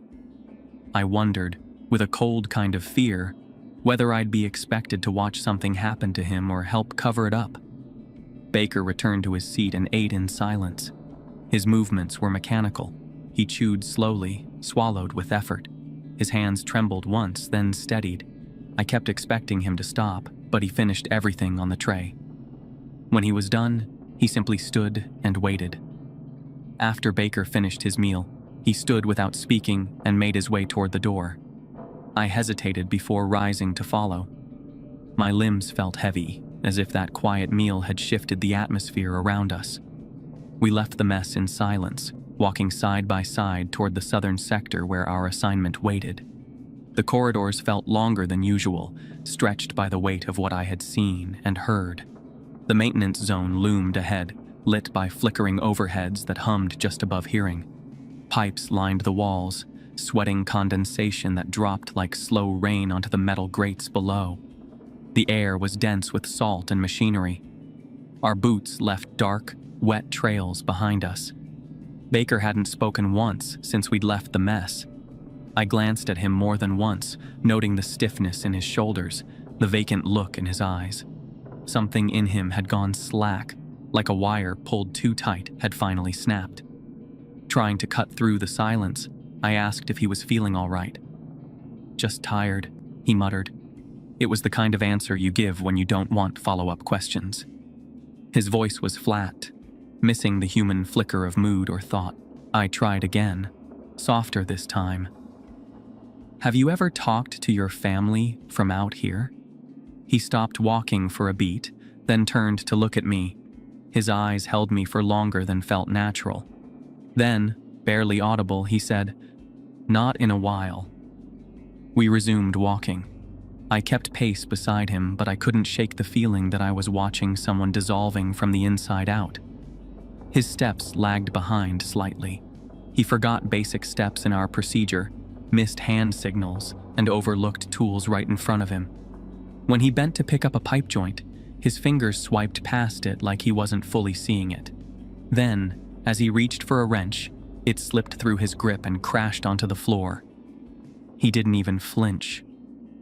I leaned closer, voice low. "They might have done something to your food. Are you sure you're all right?" He turned to me, his lips parted slightly as if trying to respond, but no words came. His gaze passed through me. It was like trying to talk to someone underwater, distorted and unreachable. His breath had become shallow. His eyes were glazed over. I said his name once, then again. And then he dropped.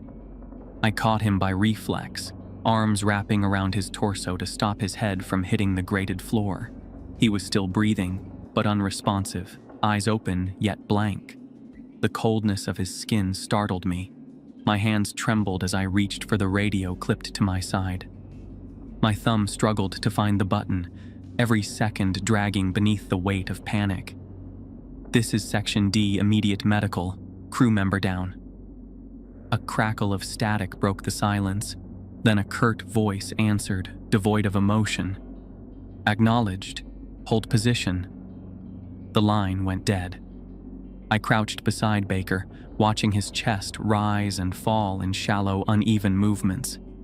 His skin had taken on a pale sheen, and his eyes, though open, showed nothing. There was no recognition, no flicker of awareness. Footsteps thundered down the corridor. Two figures appeared from around the corner, clad head to toe in pristine white hazard suits. Their movements were synchronized, practiced, almost too smooth. They moved in silence, neither speaking nor asking questions. They lifted Baker between them, careful yet impersonal, and turned back the way they came. I pushed myself to my feet and stumbled after them. "Wait! Where are you taking him? What happened to him?" One of the figures paused just long enough to glance over their shoulder. The helmet obscured their face entirely. "Take a break. Return to quarters. That's your instruction." Then they continued without hesitation, their boots echoing against the metal floor until the sound disappeared into the rig's deeper corridors. I remained there, rooted to the spot, watching the empty hallway. 1,000 questions pressed against my skull, but none found a voice. I didn't know whether to follow or flee. All I knew was that something had just shifted, and whatever came next, I would face it alone. I returned to my quarters, but rest was impossible. My legs wouldn't stay still, and my thoughts refused to settle. The silence in the room felt tighter than usual, like the walls themselves were listening. Eventually, I stepped out and began to wander the rig, drifting through corridors as if searching for something unnamed. The lights flickered overhead in irregular patterns, and every closed door hummed with quiet tension. My feet carried me closer to the lower levels. I wasn't even sure how far I had gone, until I noticed the air thickening, the metal walls sweating with condensation. Then I saw him. At the far end of the corridor, barely lit by the emergency bulbs, stood Baker. I ducked behind a column instinctively, my heart pounding. He moved slowly, almost floating, his steps aimless and detached. His posture was unnatural, his head angled slightly as if listening to something deep beneath the platform. I checked my watch. It was late, far past curfew for non-critical zones. What was he doing here? Without hesitation, he approached the door that led to the bottom deck, the one marked off in the protocol. He pressed his hand against the panel and it slid open with a reluctant hiss. Then he stepped through. He didn't close it. Compelled by something between curiosity and dread, I followed. I crept along the edge of the metal walkway, keeping to the shadows. The lower deck opened into a vast chamber with exposed piping and vents that bled steam. I climbed a ladder that led to a service catwalk above, giving me a vantage point. From there, I watched him. Baker stood near the grated center of the platform, where an open shaft descended directly into the sea. He swayed slightly, eyes unfocused. That's when I noticed he wasn't wearing his goggles, the one thing we were told to never remove, the one rule drilled into us from day one. My breath caught in my throat, and a sick realization crawled up my spine. The stillness shattered. A sudden low roar erupted from below, like something massive shifting through deep water. It vibrated through the steel under my feet and rattled the railings. The sound was thick, wet, and unmistakably organic. Not a machine, not an echo. It reminded me of a creature surfacing for air, exhaling as it moved beneath the platform. My whole body tensed as the noise faded, but the weight of it lingered in the air. I turned, and my gaze locked on the maintenance clock mounted above the exit hatch. It had stopped. Its hands began ticking backward. The rule, the one I had read, the warning. I dropped back down, heart hammering, and slipped through the lower corridor. I crouched behind a series of barrels, my view partially obscured, but enough to still see Baker. His body jerked forward once, then again, and then he vanished. Not with a scream, not with struggle. It was as if the sea reached up through the shaft and plucked him away. A quiet, horrifying pull. I stayed hidden, barely breathing, until the sound stopped and the air cleared. When I stepped back out, the door still hung open. My eyes darted back to the shaft one last time, unsure whether what I had just witnessed had truly happened. My heart hammered in my chest as I inched toward the exit, each step unsteady. The hands on the wall clock had begun to move normally again, ticking forward as if nothing had happened. I stood frozen for a moment, unable to process it all. It felt like I was walking out of a dream I couldn't fully wake from. Without looking back again, I made my way into the corridor, dazed and reeling, determined to return to my room. I needed to sit, to think, to breathe. A figure turned the corner just as I crossed the threshold. One of the supervisors. His face twisted into something like panic before hardening. "What are you doing here? You're not authorized to be down here. Baker, he went in there. Something took him. I saw it happen. He didn't struggle." The supervisor's eyes didn't flicker. His voice stayed level, colder than before. "That's enough. You saw nothing that concerns you." He didn't care. Not a trace of urgency, not a single word of concern, as if it hadn't mattered at all, as if Baker never existed. He grabbed my arm, tight. "Return to your quarters, now." He didn't let go until we had cleared the hall. Back in my room, I sat on the edge of the bed, shaking. It was no longer speculation, no longer distant. I had seen it. Something lived beneath this place, and it had taken Baker. The thought wouldn't leave me. The goggles were more than a uniform requirement. They served a purpose, a shield against something real. Every rule we were given carried weight, not as suggestions, but as barriers between us and something far worse. I wasn't safe, not even close. The events of the previous day had unsettled me to the core. I couldn't sleep without replaying every moment. Baker's distant eyes, the tremor in his hands, the way he collapsed without resistance. The look on his face showed no pain. Something inside had simply gone dark. The silence afterward was louder than any scream. This wasn't exhaustion or illness. This was something else, and no one seemed interested in explaining it. By morning, I felt a new kind of resolve. I needed to know what this place really was. Baker's disappearance couldn't be treated like an accident. There had to be documentation, incident reports, logs, anything. I didn't know what I expected to find, but the impulse to uncover something real, something I could hold on to, was stronger than my fear. There was a place I hadn't been allowed to enter, the archive level. I'd passed the door during earlier maintenance routes. It was sealed with a coated panel and bore a metal placard reading, "Restricted personnel only." That had to be it. When the corridor was clear, I made my way down the eastern arm of the rig.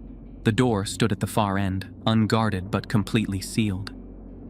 I stood there for a moment, unsure of what I would do if I actually made it inside. But the keypad was locked. I tapped it once, twice, hoping for a prompt or a hint. Nothing. There was no key card or biometric scan, only a blank denial. Disappointed but still desperate, I returned to my quarters. There had to be another way to listen in, to intercept what they were hiding. That's when I thought of the radio. I had heard them talk about the food and about Baker. If those voices had used a hidden frequency once, maybe others did too. Maybe the right frequency would unlock what doors could not. I sat down, clipped the unit from my belt, and turned the dial slowly. Static came in waves. Sometimes it sounded like breathing. I adjusted the tuner with small, careful movements, my ears strained for any sign of a voice. As I kept turning the dial, the radio suddenly froze on a single frequency. A strange, high-pitched tone began to emit from the speaker, thin and sharp, like a whistle inside a metal chamber. My hand instinctively pulled back, but the sound held, vibrating through the room. Then the space around me shifted. A low vibration rippled through the air as if pressure had dropped. The metal floor warmed beneath my boots. I couldn't make sense of it. Then a sound came through the walls, a deep, warbling moan, something massive stirring beneath the platform. I stood up instinctively. The sound grew louder and the radio in my hand vibrated slightly. Then I felt it, a presence. The lights flickered once. My breathing stopped. It came from the direction of the shaft. Heavy air, like water displaced by something moving through it. I pressed myself to the wall. A shape appeared through the far window. At first, it seemed like a figure, but as it drew closer, it became something else entirely. Its form pulsed and shifted, soaked and glistening as if it had just risen from the depths. Long, thin arms hung low, fingers webbed and twitching. Along its limbs, patches of glistening skin opened and closed like gills, releasing thin streams of water that trailed behind it. Rows of small circular suction marks lined the underside of its arms, and the sides of its neck expanded with each slow breath. It was as if a deep-sea creature had taken on a partial human frame, a grotesque fusion of form built for movement through dark waters. Its chest rose and fell with a slow, fluid rhythm. The closer it came, the more I saw the water still trickling from its shoulders and spine, pooling at its feet in a small puddle. It had heard something. It was searching. For a moment, I thought it saw me. Its head tilted slightly, revealing a single reflective eye, too large for its face. I froze in place. My goggles were still on. It hovered in place, twitching slightly. It didn't move toward me or strike. It simply stayed there, studying. And in that moment, I understood something vital. Those goggles were not ordinary safety gear. They were a layer of defense, a shield. They kept me invisible to it. Whatever that thing was, it couldn't see me through the lenses. That rule on the list, the one about never taking them off, made sense now in a terrifyingly real way. Then, the radio crackled again. Instantly, the creature turned, its head snapping toward the sound. It began to drift forward, moving with a slow, controlled precision that betrayed its size. It moved toward the device in my hand. I understood then that it had locked onto the radio.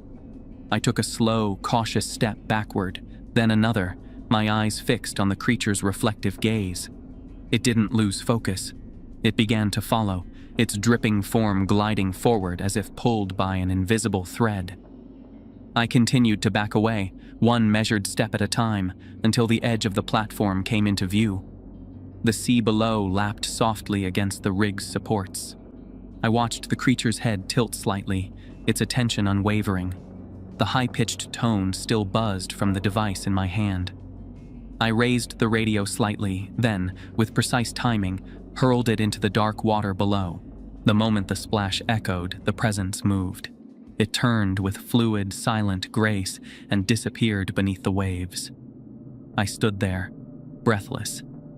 The rule had made sense now. Keep the radios on the same frequency, not to stop leaks, to stop calls. I leaned against the wall, shaking. They weren't hiding accidents. They were hiding something alive, and they were keeping us just alive enough to keep the rig running, risking our lives daily for profit. That was the truth. We were expendable as long as the work continued.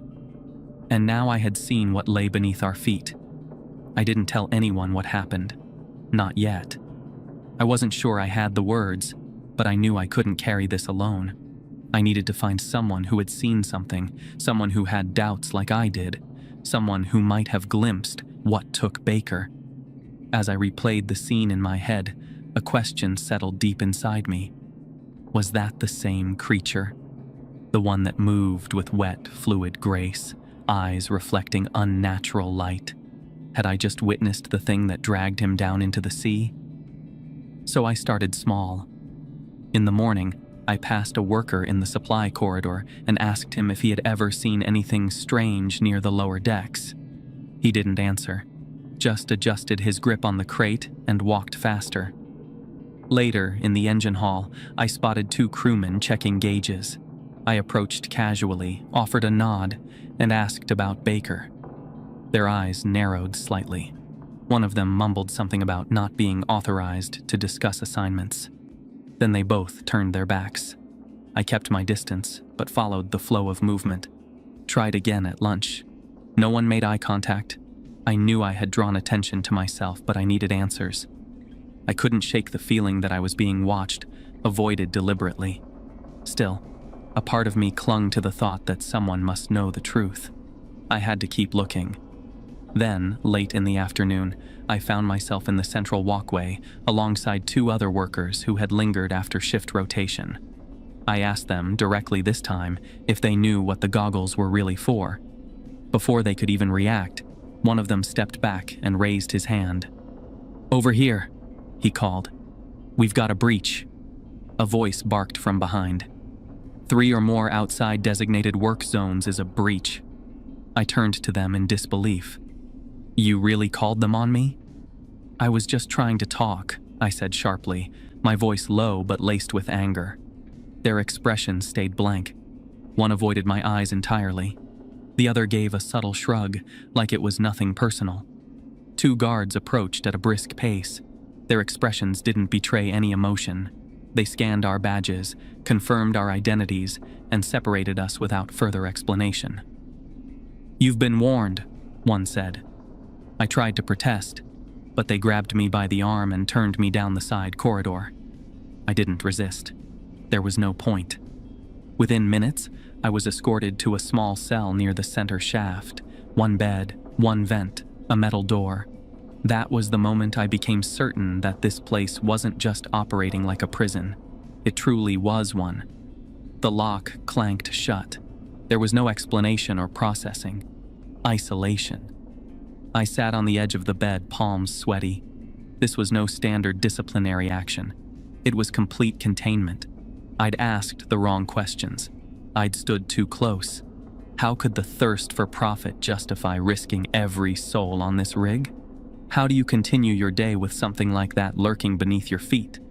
I'd reached toward something they wanted buried, and now they were showing me just how far they'd go to keep it that way. Time passed in a strange, windowless loop. I heard footsteps echo, doors creak, and water drip. But no one came, until a shadow passed between waking and dream, close and real. I saw it glide across the floor, stretching toward me. At first, it was just motion, but then it came closer, deliberate steps, silent, unmistakable. Someone was outside. A figure moved into view, cloaked and slow, as if drawn forward by the dark. I sat up, tense. My eyes adjusted to the low light, and I saw the fabric of a hood, the glint of boots. And it was heading straight for my cell door. It was after lights out. The corridor outside was silent, save for the occasional knock of metal against metal. A figure appeared beyond the tiny glass slit, covered in a hood, face obscured. They knelt beside the door and leaned close. It wasn't a guard. It wasn't a creature. This was someone making a choice to be here, not someone sent. Whoever it was, they had come alone. "I saw you," he whispered. "At the archive room. I know what you're looking for." I stood up slowly, cautious. The figure remained crouched at the door, face hidden beneath the hood. My mind raced. Who was he? A worker like me? Someone with access? Or something else entirely? I searched for some detail, anything to anchor his presence to something real. Nothing came. "I can help you," he said. "I have access, but I need something in return." I stayed silent, unsure whether this was bait or a lifeline. Could I trust someone who approached in shadows and offered forbidden knowledge? Was this a trap set by the very people I was trying to expose? "You get the documents," he said, voice steady. "You take them off this rig. You tell people. Make them listen." My thoughts tumbled. If he was telling the truth, this could change everything. But if he wasn't, why? I finally asked. A long pause followed. Then came his answer. "Because I can't. But listen carefully. Tomorrow, after your shift, return to your quarters. Wait there. No matter what happens, they'll still assign you to work. That's your window." The moment hung in the air. Then he vanished from the slit of glass, his presence swallowed by silence. I heard his boots fade into the distance. The door stayed locked. I was left with a plan I hadn't expected, and a stranger I wasn't sure I could trust. But one thing was certain now. This had to be done. This prison, this hidden world under the guise of industry, needed to be known. Sleep never truly came to me that night. The metallic hum of the rig, the faint dripping sounds echoing from the pipes, and the replay of the creature's stare had all combined to create a sleepless fog in my mind. My limbs were heavy, and my thoughts scattered. As the morning light filtered in through the tiny grated vent, I was already awake, sitting upright, waiting. The door creaked open with a metallic groan, and a guard entered with a tray. He didn't say a word beyond what was necessary. "Eat! You're back on duty today." He handed me the tray, then placed a printed slip of paper on the metal desk beside the bed. My name was on it, followed by an alphanumeric location code. That was where I'd be stationed for the day. The moment he left, I forced myself to eat, barely tasting anything. I washed quickly, dressed, and fitted my goggles back over my eyes. As the lens locked into place, I couldn't help but remember the watery stare of that creature. These goggles had saved me once. They were the only shield I had. Work passed slowly. Every step I took, I felt the weight of eyes on me. Faces turned just slightly too late when I looked up. Conversations hushed. No one said anything directly, but it was obvious I had drawn unwanted attention. They all knew, or they had been told something about me. I kept my head down and finished my assigned task. The machinery I was checking made the same low groans as before, but everything now carried a sinister undertone. When the shift ended, I returned to my quarters in silence. I had no radio anymore. My only connection to this place had sunk into the ocean, and with it, any chance of listening in on hidden frequencies. I removed my gloves, wiped the sweat from my forehead, and leaned against the wall. Then, without warning, something slid under my door. A folded note. "Be ready. You'll hear a sound in 5 minutes." There was no signature, no further instruction, but I knew it was from him, the voice in the dark. I stared at the words until my heart began to race. 5 minutes. I checked the small analog clock on my wall and counted down silently. Just as the final seconds ticked by, a loud mechanical alarm began to sound. It wasn't the usual emergency drill or work shift siren. This one was distorted, irregular, and clearly unplanned. I opened the door and peeked out. People were running, shouting, clutching tools and helmets. Some guards barked orders. Lights flickered above. Smoke leaked from one of the side corridors. Then, from the left, a door creaked open and a hand shot out, grabbing my sleeve and pulling me inside with force. I stumbled, heart hammering, ready to fight whoever it was, but then I heard the voice. "You're late. We need to move." It was him, the hooded figure, the same voice from outside my cell. Still cloaked, still shadowed, but unmistakably calm in the chaos. He handed me a laminated card with an access chip embedded in it. "We're heading for the archive room," he said, his voice low but urgent. "Once we're in, I'll show you what they've been hiding. After that, make your way to the southwestern launch deck. Behind the crate lifts, there's a vertical storage shaft.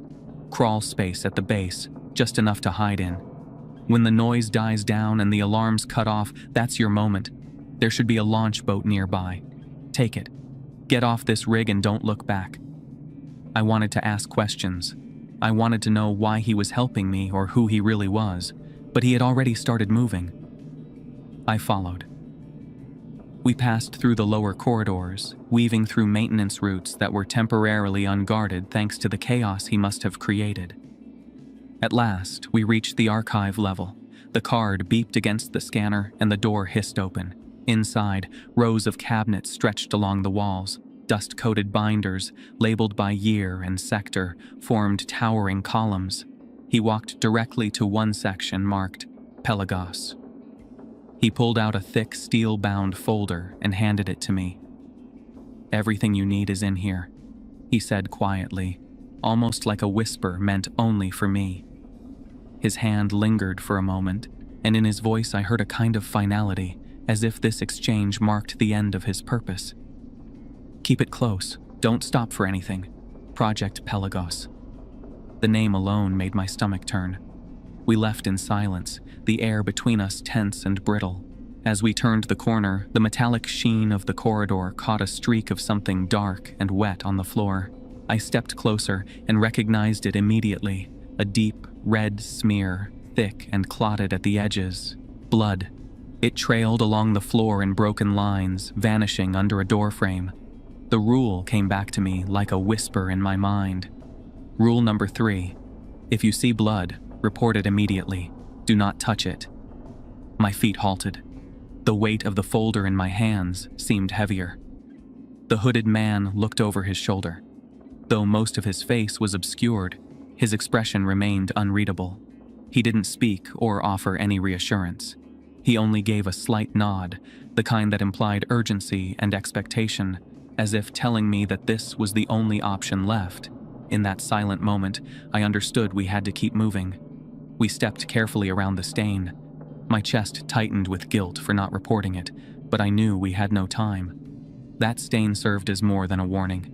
It marked that whatever force maintained control over this place had already become aware that this place was already aware. And still, we moved forward. The hallway began to shift. Lights dimmed, and the pressure in the air grew dense and suffocating. From around the corner came the unmistakable, wet, dragging sound of something enormous moving with intent. My stomach knotted. I knew that sound.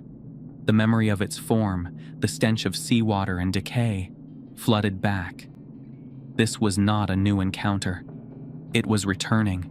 The same creature I had seen before, the same presence that had haunted the dark edges of this place.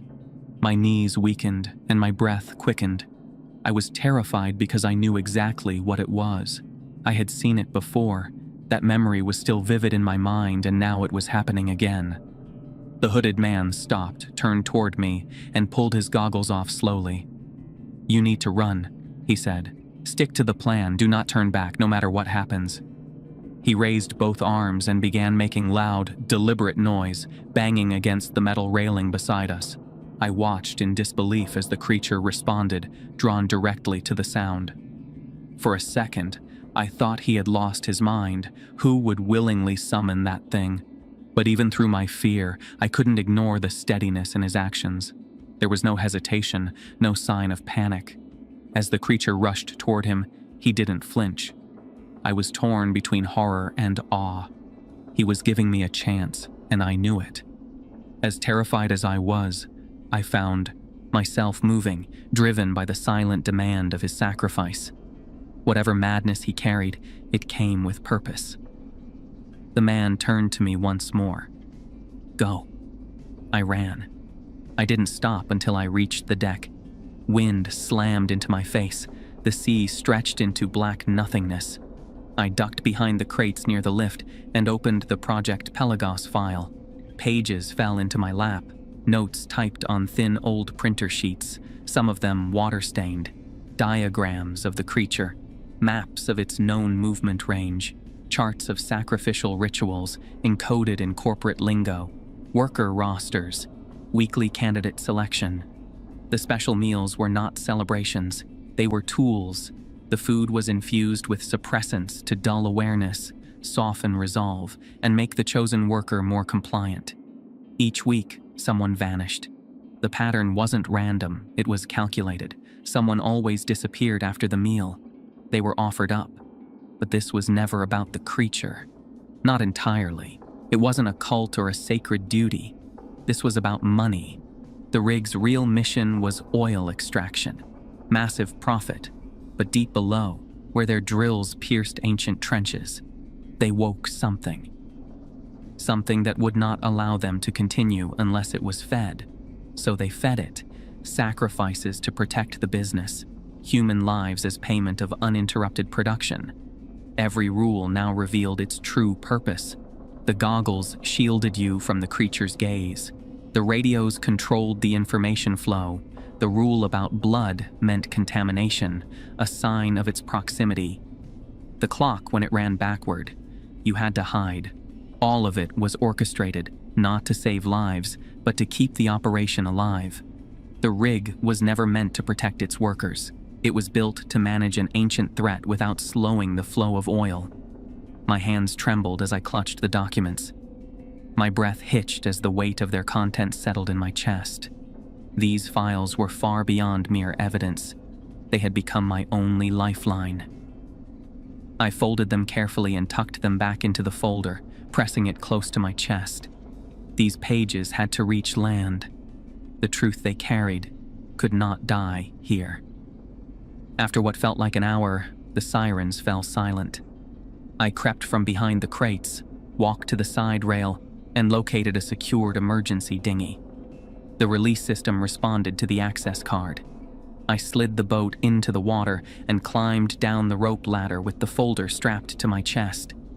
The engine murmured beneath me as I kept the boat close to the rig's edge, threading my path through the shadows, navigating by the rhythm of swinging spotlights and the dark contours of the structure. The night air pressed in heavy and salty, thick with the tang of machinery and oil. Below, waves smacked against the hull in steady patterns, a lullaby that did nothing to calm the tension in my chest. Every foot I gained felt like a breath released. Distance meant safety, or at least the hope of it. The thought of the hooded man emerged again, unbidden. He had said escape wasn't an option for him. That admission clung to my mind like fog. Why? What had bound him here so permanently? What had he done or seen? The boat swayed with a sudden lift, a rolling swell shifting beneath the hull. I braced myself and scanned the dashboard. A small battered radio sat in the console's cradle. I reached for it, wiping seawater from the dial, and turned the knob slowly. Static cracked and whispered. I bypassed the rig's frequency, cautious not to alert anyone still monitoring. My fingers lingered over the dial. Then, slowly, I began to scan. frequency by frequency, praying to catch a sliver of life out there. Someone. Anyone. But then the water changed. The waves grew restless, their rhythm shattered, dissolving into a chaotic churn. My skin prickled as a low vibration crawled up through the floor of the boat. I turned my head slowly, heart thudding, and saw the sea swell in an unnatural shape. The sight was terrifying, but it wasn't unfamiliar. I had heard this rhythm before, had felt this pressure against my ribs. It was the same pulse I had known on the rig. This fear wasn't new. It was the echo of that creature's return, and this time, I was alone. Before a coherent thought could form, a massive force struck the side of the boat. A sudden impact had slammed into the side of the boat with brute force, unlike anything nature could explain. The vessel heaved sideways, pitching me into the air. My temple cracked against the metal edge as I was flung into the sea. A scream erupted from my lungs but was immediately silenced by the ocean's cold grasp. Water enveloped me, crushing and all-consuming. The folder was ripped from my arms. I reached for it, but it vanished in the darkness below. The surface above rippled like a distant dream, slipping farther away as I sank into blackness. The last thing I felt was the cold, crushing weight of the sea pressing in from all sides. I gasped for air, but my lungs filled with salt and panic. Then everything vanished. My vision collapsed inward, and I sank into unconsciousness. Darkness, then light. A glare stung my eyes as I blinked against it. Hands gripped my arms, dragging me across wet wood. Voices shouted over the hum of an engine and the slosh of waves. Coughs racked my chest as I heaved out seawater, gasping for air like it was the first breath of my life. I coughed up water and blinked against the sun. I was lying on a wooden deck, surrounded by men in heavy raincoats. "You all right, son?" A rough voice. Calloused hands. They were fishermen. They had found me floating near the shoals. I bolted upright, panic flooding me. "The folder," I said. "The papers." They exchanged confused glances. "We didn't see anything else," one said. "Just you, barely breathing." I collapsed back onto the deck, drenched and broken, salt water clinging to my skin like a second layer. The silence around me roared louder than the sea had. My arms felt hollow, my chest caved in. The folder, my only proof, my only hope, was gone. I had clung to those papers like a lifeline, believing they would change something, expose the horror, save someone. Now they were just ink dissolving into the ocean. Everything I had seen, everything I had endured and sacrificed to uncover, vanished beneath the waves. A sense of failure wrapped around me, tighter than the wet clothes on my back. I had nothing left but memory and the ache of knowing that truth had sunk before it could breathe. Weeks passed. I shared everything I had witnessed, from the rituals to the creature to the desperate escape. Each word felt heavier than the last, but my voice faltered under the weight of disbelief that met me. Without documents, without names or tangible proof, my story sounded like the ramblings of a man broken by the sea. The company issued an official statement. According to them, I had simply fallen overboard during routine maintenance. The rig had no record of anything unusual. My truth had been silenced beneath the official line. Then, one morning, while sipping coffee in a diner near the docks, I saw the headline on a small newspaper. "Rig worker Reed Smith found dead under mysterious circumstances. Family demands answers." I stared at the photo, numbness settling over me like a heavy tide.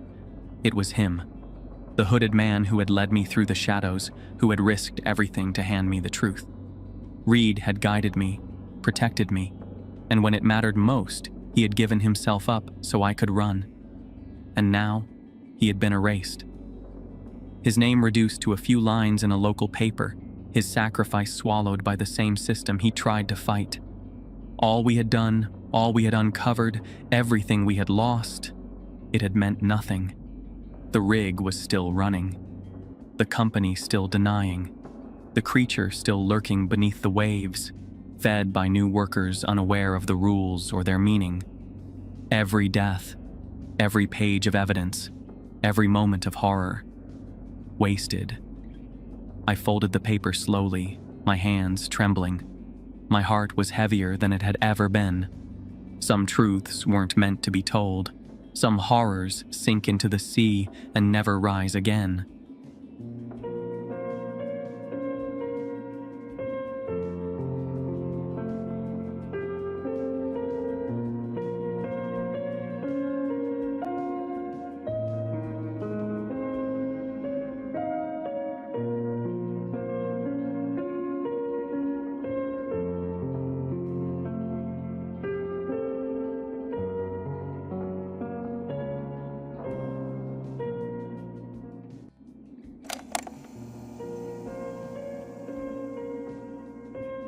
You ever make a decision so dumb, so obviously terrible that even while you're doing it, some deep part of your brain is screaming at you to stop? That was me when I took the night shift job at the Skinwalker Motel. The ad didn't say Skinwalker Motel, of course. It just said, hiring, night clerk, quiet motel outside Tuba City, Arizona, $30 per hour, meals included. I was broke, couch surfing, and 2 months behind on everything. The pay sounded unreal, but I needed it. So I emailed the guy. He replied within minutes. Can you start tonight? That should have been the first red flag, but I ignored it. Desperation is a hell of a drug. I took a bus from Flagstaff to a dusty stop in the middle of nowhere.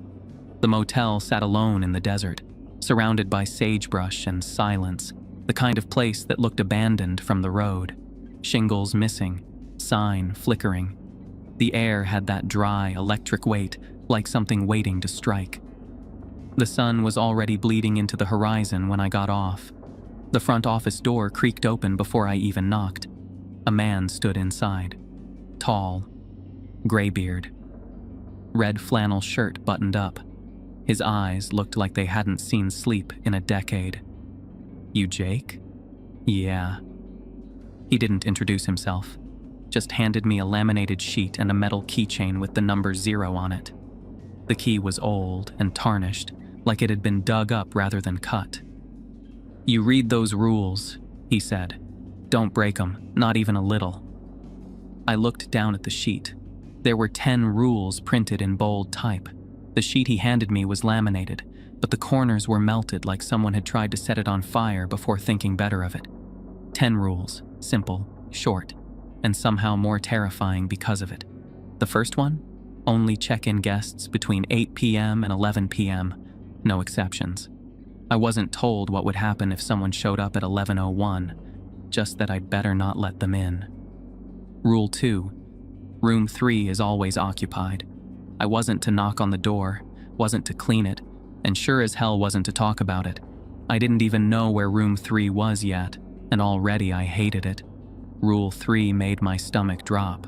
If a guest came with no luggage, they were to be given room 5. Then I was to lock the door behind them, from the outside. There was a second key specifically for that. Rule 4. At 12:17 a.m., turn off all the front-facing lights for exactly 5 minutes. No explanation was given, not even a trust me, just do it. Lights off. Count. Rule 5. If I heard knocking from the supply closet, I was never, under any circumstances, to open it. No matter what I heard, whispers, cries, or begging, I wasn't allowed to open that door. Rule 6 was deceptively simple. Keep the lobby TV on channel 63. Didn't matter if it was playing static or full-blown demonic infomercials, channel 63 stayed on. Rule 7 gave me chills. If I saw a dog in the parking lot, I had to close my eyes.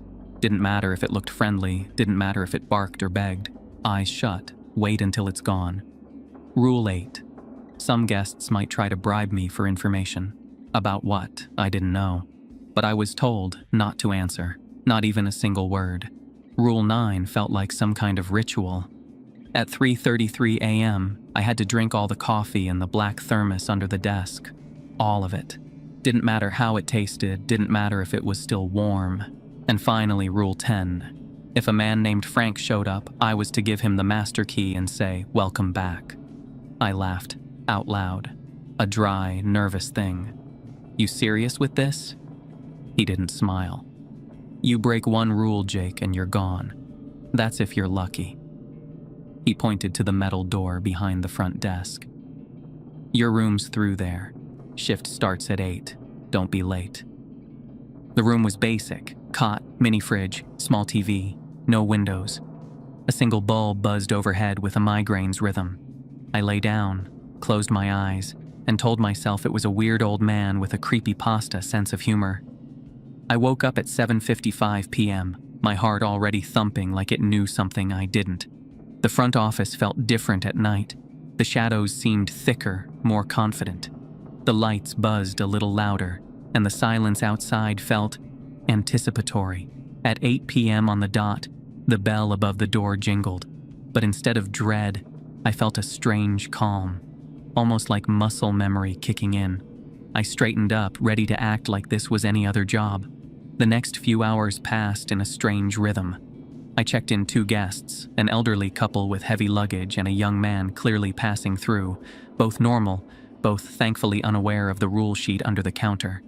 I handed out keys, smiled, and even managed a bit of small talk.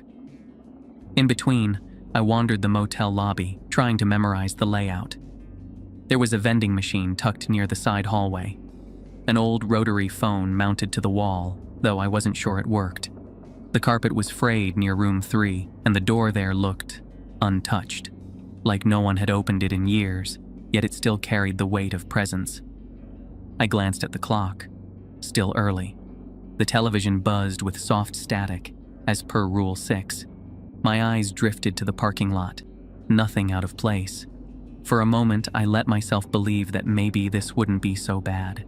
Maybe the rules were just old ghost stories to keep new hires from getting lazy. That comfort lasted right up until the bell jingled again, and he walked in. My breath hitched a little. I had expected silence, maybe even hoped for it. But when that bell rang, it felt like a judge's gavel. The man who walked in looked normal. Mid-40s maybe. Clean shirt, dusty boots, no luggage. But there was something in the way he moved, deliberate, unnatural, like he was trying to remember how people walk. "One night," he said, and his voice was flat, completely void of emotion, like he was reciting something he'd memorized but didn't understand.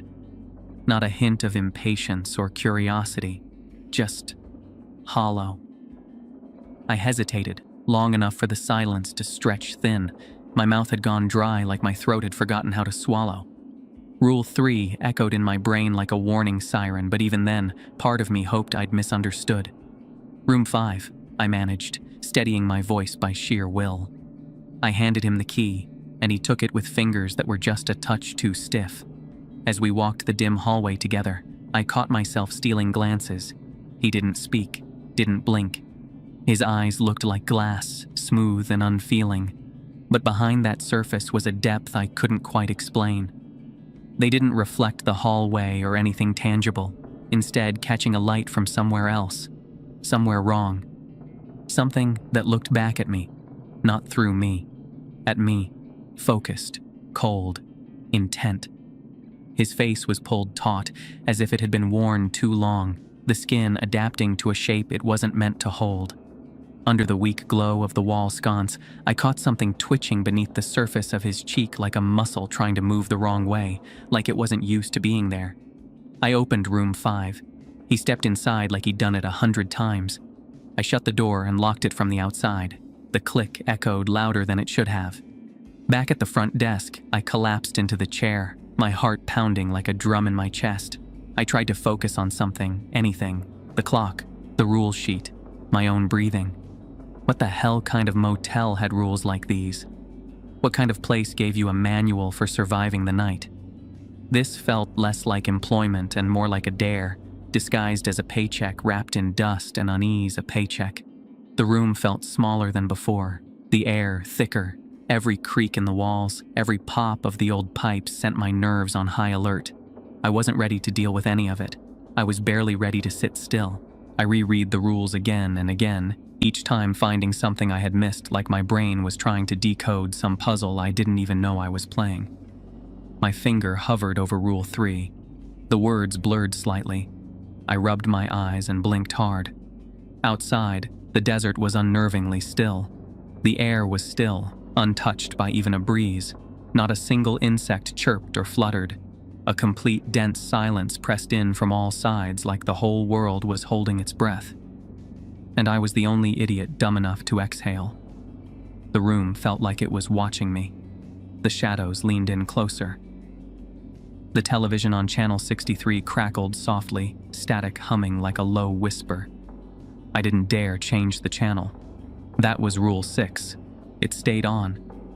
My eyes wandered to the hallway, and for a brief second, I thought I saw a shadow move past room 3. Just a flicker, but enough to make me freeze. I didn't know what was in that room. I didn't want to. I tried to remind myself I needed this job, but that thought rang hollow. What I needed was to not be in that motel, with its scorched rules and its empty desert, and its guests who wore skin like it didn't belong to them. And the worst part? The night had only just begun. 12:17 a.m. I killed the front lights. Darkness swallowed everything. The desert outside was a pitch, no cars, no bugs, not even wind. Then came the footsteps. The sound of movement slithered around the office, slow and heavy, with a wet drag that defied explanation. It wasn't the gait of a person, nor the rhythm of any animal I'd ever heard. It scraped and slid in irregular patterns, each step thick with weight and hesitation, as though whatever was out there didn't quite know how to move in a body not meant for this world. They circled the office. I could hear their breath fogging up the glass. One paused right behind the front window. My fingers tightened around the desk. Something scraped the door. Fingernail? Claw?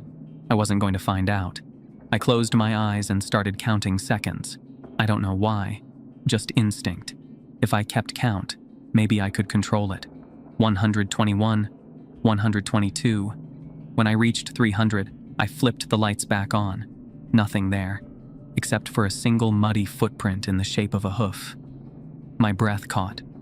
My first thought was that it had to be a prank, maybe an old boot with a carved sole. But as I stared closer, I realized the weight distribution was wrong. The edges of the print were sunk deep into the carpet, like whatever was left had mass, like it had been real. I crouched beside it, my heart hammering in my chest. The shape was unmistakable. Neither a shoe nor a paw, a hoof, but twisted, asymmetrical. Something that had never belonged to any animal in this world. My eyes scanned the room, slowly, every shadow now suspect. I could hear my pulse in my ears and feel my skin tighten over my bones. I tried to stand, but my knees resisted, like they knew something I didn't. I kept staring at the footprint as if it would change, as if it would offer an explanation. It didn't. What had been outside the door? What had tried to get in? And more importantly, had it left? I backed away slowly, never turning my back to that print.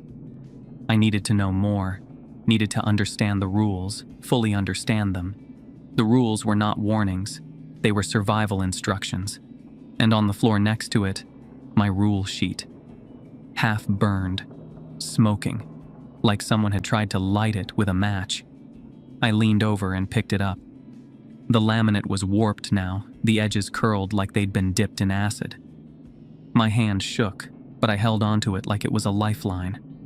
I sat the rest of the night behind that desk, eyes on the door, ears twitching at every creak.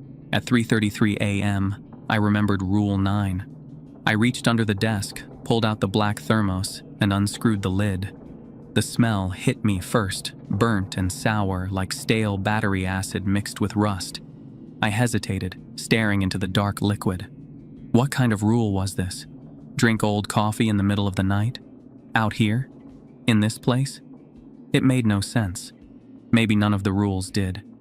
Still, I raised it to my lips.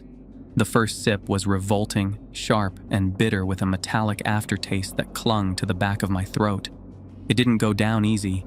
Every swallow made my stomach lurch, but I kept drinking, because the rule said I had to. By the time I finished the last drop, my tongue felt numb and my chest had started to flutter. My heart picked up speed like someone had flipped a switch. A beat, then two, too fast, too hard. Was I panicking? Maybe. Or maybe it was the coffee, doing something it wasn't supposed to do. I pressed a palm to my chest and exhaled slowly, trying to settle my nerves. The pounding didn't stop. Great, I muttered to myself. As if fear wasn't enough, now I've got caffeine-induced heart failure. But deep down, I knew it wasn't just the coffee. It was the room, the motel, the eyes I felt watching me even when the halls were empty. When the sun finally bled across the desert, I didn't feel relief. I felt like I'd survived something I didn't understand, and the worst part was the silence from room 5, heavier than the darkness outside and far more deliberate. A silence that long, that patient doesn't feel like emptiness. It feels like waiting. I wasn't sure if I'd last another night, but I knew one thing for certain. Whatever this place was, it was more than a motel.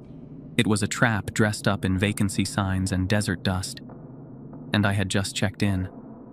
The second night didn't wait. It didn't ease in.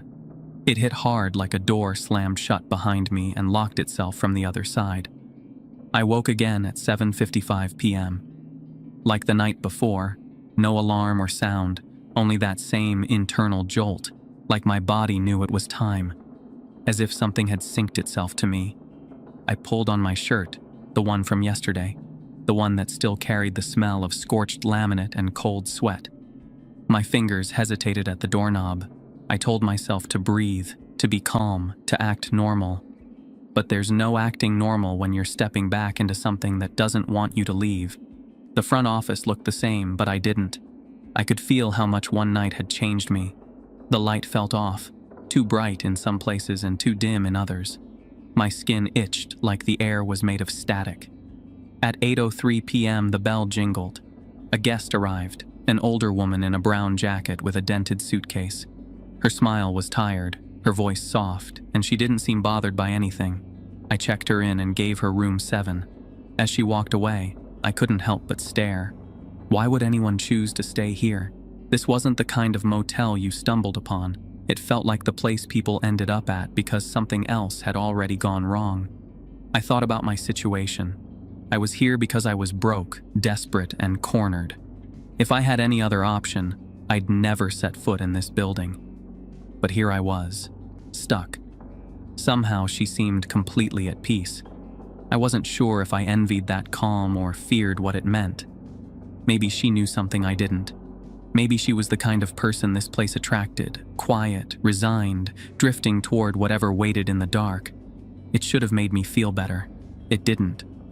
The rule sheet was still there, curled slightly at the edges where the laminate had burned. I glanced at it again. I didn't need to, but I couldn't stop myself. It was like some small gnawing thought had latched onto the back of my brain and refused to let go. My eyes drifted to that half-melted corner where something used to be, something that had been deliberately erased. I leaned in and flipped the page over. My breath hitched. There, almost hidden beneath the plastic, was a scrawl. A messy black ink sentence warped by heat but still fighting to be read. Rule 11. If someone gives you something from their room, don't keep it. Return it or burn it. And beneath that, smaller and shakier, they bond through memories. They can only reclaim what they gave. I stared at those words until they blurred.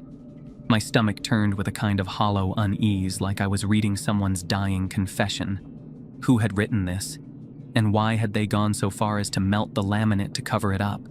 It didn't feel like a prank. It felt like a final cry, a desperate mark left behind by someone who had seen too much and didn't survive it. I could almost picture them scribbling that line in a panic, knowing no one would believe them, hoping someone might. That kind of fear doesn't fade away. It sticks. It grows like mold in the corners of your mind. I caught myself gripping the edge of the desk, knuckles white. Was this how it started? The paranoia creeping in? I had mocked the idea yesterday, brushing off the noises I'd heard when the lights went out. The shuffling, the soft scratching, things I tried to tell myself were just pipes, wind, the natural creaks of a dying building. But deep down, I had heard something. I had ignored it, dismissed it as imagination. And now I was beginning to realize that denial was just the first symptom. Thinking the rules were superstition. But now, something was shifting inside me. I could feel it. The questions, the weight of every glance, every whisper of wind against the window. Maybe this place didn't just hide monsters outside, it planted them inside you. A chill rolled down my spine and my hand trembled slightly as I slid the sheet back under the desk. My heartbeat wasn't driven by fear, it was rehearsing, as if my body was preparing itself for something inevitable, something coming whether I was ready or not. And I wasn't ready, not even close. At 10:15 p.m., I stepped out to smoke.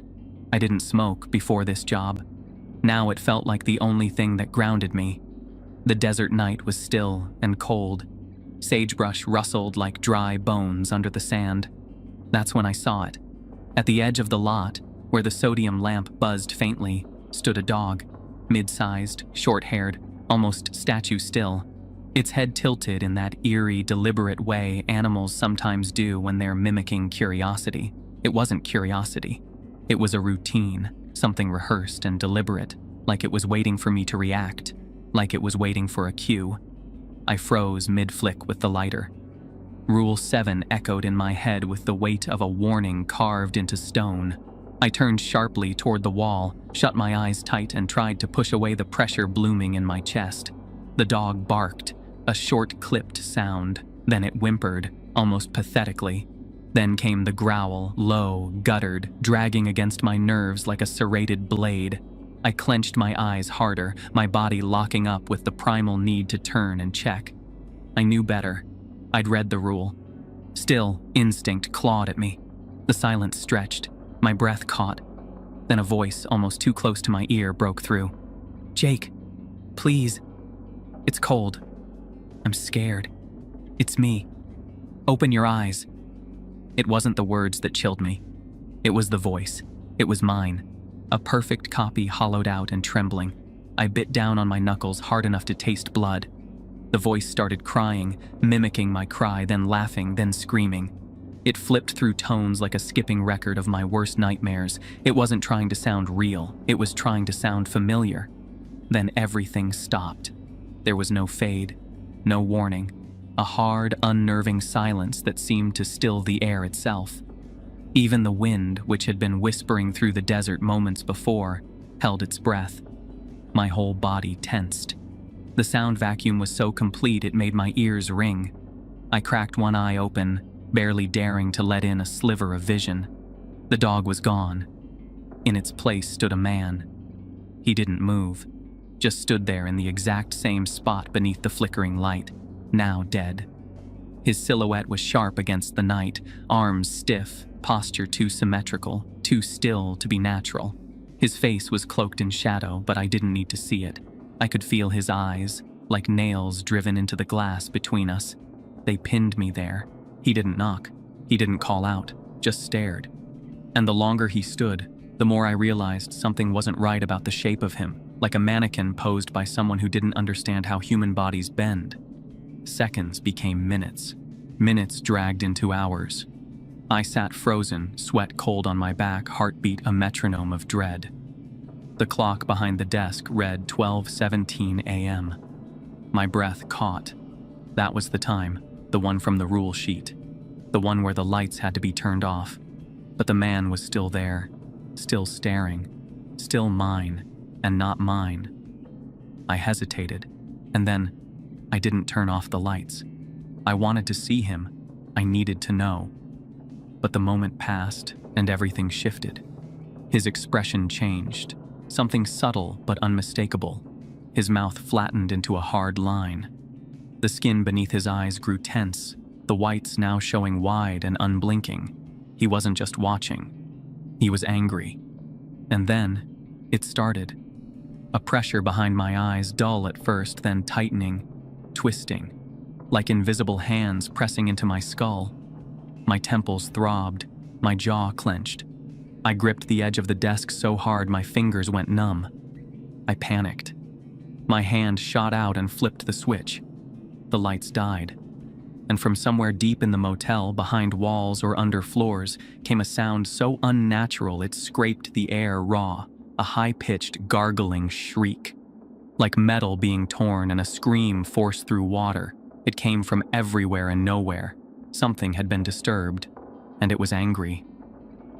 At 3:33 a.m., my alarm buzzed low and sharp.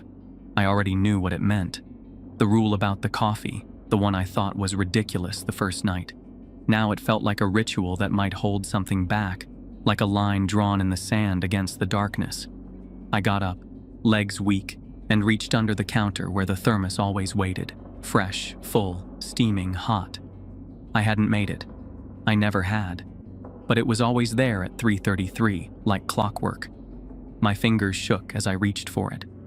I knocked it once against the counter, nearly spilling it all. The metal burned against my palms, but I clung to it like it was the only solid thing in the room. I brought it to my lips, hands trembling uncontrollably. The first sip scalded my tongue. The second poured down my chin. I didn't stop. I couldn't. I gulped it down in sloppy, desperate mouthfuls, coffee sloshing over my hands and dripping onto my shirt. My heart began hammering in my chest. It wasn't only the caffeine, it was terror itself, steeped into every gulp, crawling through my veins. This was the only protection I had, a bitter, burning metal of dread disguised as routine, and I drank every last drop. When the coffee was finally ready, I grabbed the thermos with both hands. It burned against my skin, but I didn't care. I brought it to my lips and drank, not in sips, in desperate, messy gulps. Hot liquid spilled down my chin, seared my tongue, and soaked my shirt. My eyes watered from the bitterness, and still I drank. It was awful. Sour, metallic, overbrewed. My heart pounded faster with every swallow, but I forced it down. Somewhere in the back of my mind, I thought, if I stop now, something gets through. Something takes the gap. When I finished, the thermos clattered onto the desk, nearly toppling. I pressed my palms into my thighs to stop them from shaking. My heart was racing. It wasn't only the caffeine, it was fear itself, laced through every heartbeat. I was trying to drown in it. And what terrified me most?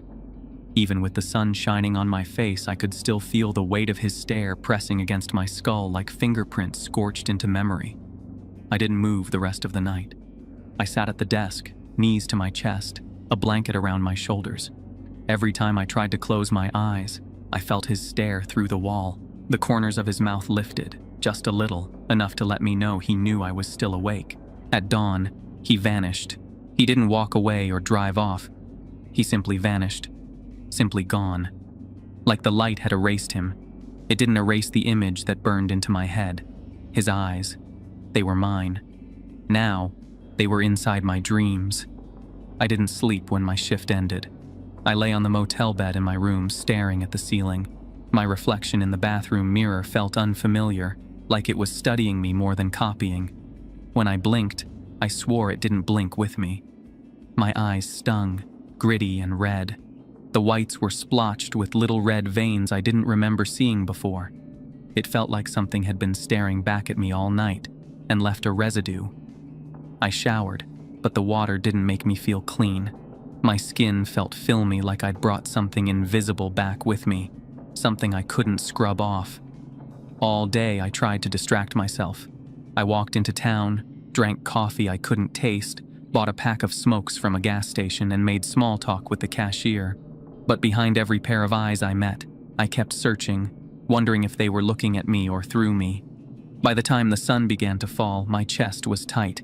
The light shifted again, unnatural, and stretched like the shadows were waiting for permission to move. At 7:55 p.m., my eyes opened before I realized I'd even lain down. A new night was beginning, and I knew it wouldn't let me forget what I saw. The third night began like a breath being held.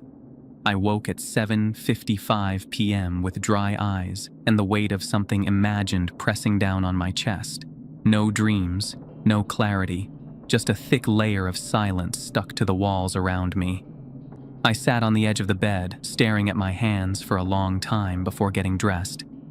I skipped the mirror. I didn't need to see what was different. The air outside my room was warmer than usual, the kind of warmth that sticks to your clothes and follows you like a second skin. The lobby looked untouched, clean, but too clean like someone had spent hours scrubbing away evidence of something they couldn't explain. At 8:04 p.m. the bell rang. A man stood at the entrance alone, sharply dressed in a gray suit with dusty shoes. His eyes were strange in how still they were. He arrived without luggage. "Room for one," he said. "Reservation?" "Number. But I've been here before." Something was unsettling about how casually he said it. I found myself wondering what exactly he meant by that. Had he stayed here before? If so, why would he ever come back? I was here because I had no choice, but no one returned to this place willingly, not unless they were searching for something they shouldn't find. He glanced over my shoulder at the lobby TV, which hissed static on channel 63. I followed his gaze instinctively. "Do you ever see anything on that screen?" he asked. I didn't respond right away. That question weighted it, like he knew something I didn't. "No," I finally said. He tilted his head slightly, then smiled. "Not yet, then." That answer stuck with me. What exactly did he expect me to see? I wondered if the static on that channel was hiding something only visible to those who had already lost too much sleep.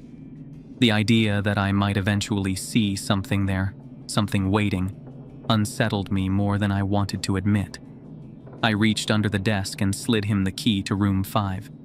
As he took it, I walked around the desk and accompanied him down the hallway. He didn't say a word and didn't look at me, only moved with that same unnerving calm. When we reached room 5, I unlocked the door. He stepped inside, not glancing around, not even blinking. He just walked to the center of the room and stood there, motionless. I watched him for a moment longer, then slowly closed the door and turned the lock behind him. That was the rule. No luggage meant room 5. And once they were in, the door stayed shut. The TV popped. Just once. A loud snap that startled me more than it should have. I turned back toward it and stared, narrowing my eyes, trying to see something, anything that might explain what the man meant. Static hissed steadily, unchanged. I leaned in, watching, the flickers for patterns, shadows, and a face hidden beneath the noise. Nothing. Just a field of snow and my distorted reflection warping like heat rising from asphalt. I waited, tense, eyes straining for any flicker of meaning. When nothing came, I leaned back slowly and thought, maybe he's right. Not yet, at least. At 9:30 p.m., I looked up and saw a man standing near the counter.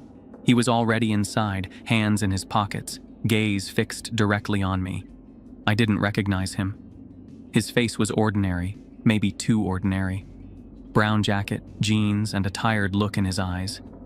He stepped forward and set a key on the counter. Room 4. "I think you checked me in earlier," he said. I stared at the key. My name wasn't on the log. I didn't remember him walking in, didn't remember handing him that key.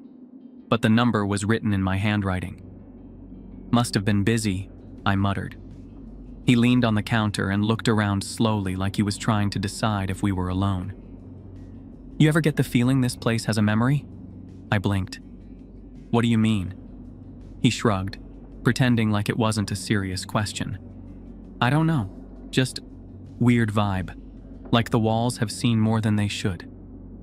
I didn't answer. His gaze returned to me, more direct now. "How long have you been working here?" "Not long." "You probably hear a lot of strange things, huh? People talk, leave stuff behind, ask odd questions." Again, I stayed silent. I felt Rule 8 start to tighten in my chest. He reached into his jacket and pulled out a money clip, thick with bills. "Look, I'm not trying to cause trouble. Just curious. Places like this don't exist for no reason. So what's the deal? What's really going on here?" I forced myself to stay still. Part of me wanted to speak, to ask him what he knew, to beg for some kind of explanation. Maybe he could help. Maybe he already understood more than I did. But the weight of Rule 8 pressed down harder than my doubt. "I don't know anything." He held my eyes for a long time, then slowly set the money clip on the counter. "This says you might." My chest tightened. I hadn't seen that much money in one place in months. Rent, food, the last mechanic bill. This could make those problems vanish, at least for a while. But what if this was a test? What if someone was watching, someone who wanted to know if I'd break the rules? If I took it, I might lose the only job keeping me afloat. And then what? I'd be broke and hunted. I'm sure I don't. He let out a long breath through his nose and gave a small smile. Didn't think you'd talk, but I had to try. He slid a business card across the counter instead. If you ever change your mind or something doesn't sit right, call me. I looked down. His name and number were printed neatly. No company, no logo, just information and implication. Then he turned and left, footsteps measured, shoulders a little too square, as if he was trying not to look back. The door creaked open again. A young man stepped inside. He was unusually clean and uncomfortably polite. His clothes were pressed, hands folded in front of him like a student waiting for permission to speak. Something about his smile felt practiced, his demeanor unsettling in its precision. "Checking in?" I asked. He nodded but didn't say his name.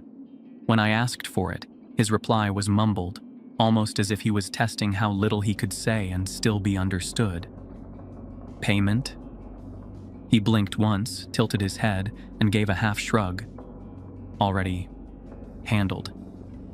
Each of his sentences ended like he was listening for a cue, waiting to be told his next line. Short, clipped responses, no effort to clarify. He stepped forward, reached into his pocket, and extended something to me, a medallion. Black, smooth, strangely warm. I began. But he pressed it into my palm, fingers curling around mine, holding it shut for a moment longer than necessary. He didn't speak again, just smiled, turned, and walked away. I stood there, medallion in hand, skin tingling. I stared after him as he vanished down the hall. Then the headache started, a tight band across my forehead that pulsed with every flicker of the lobby light.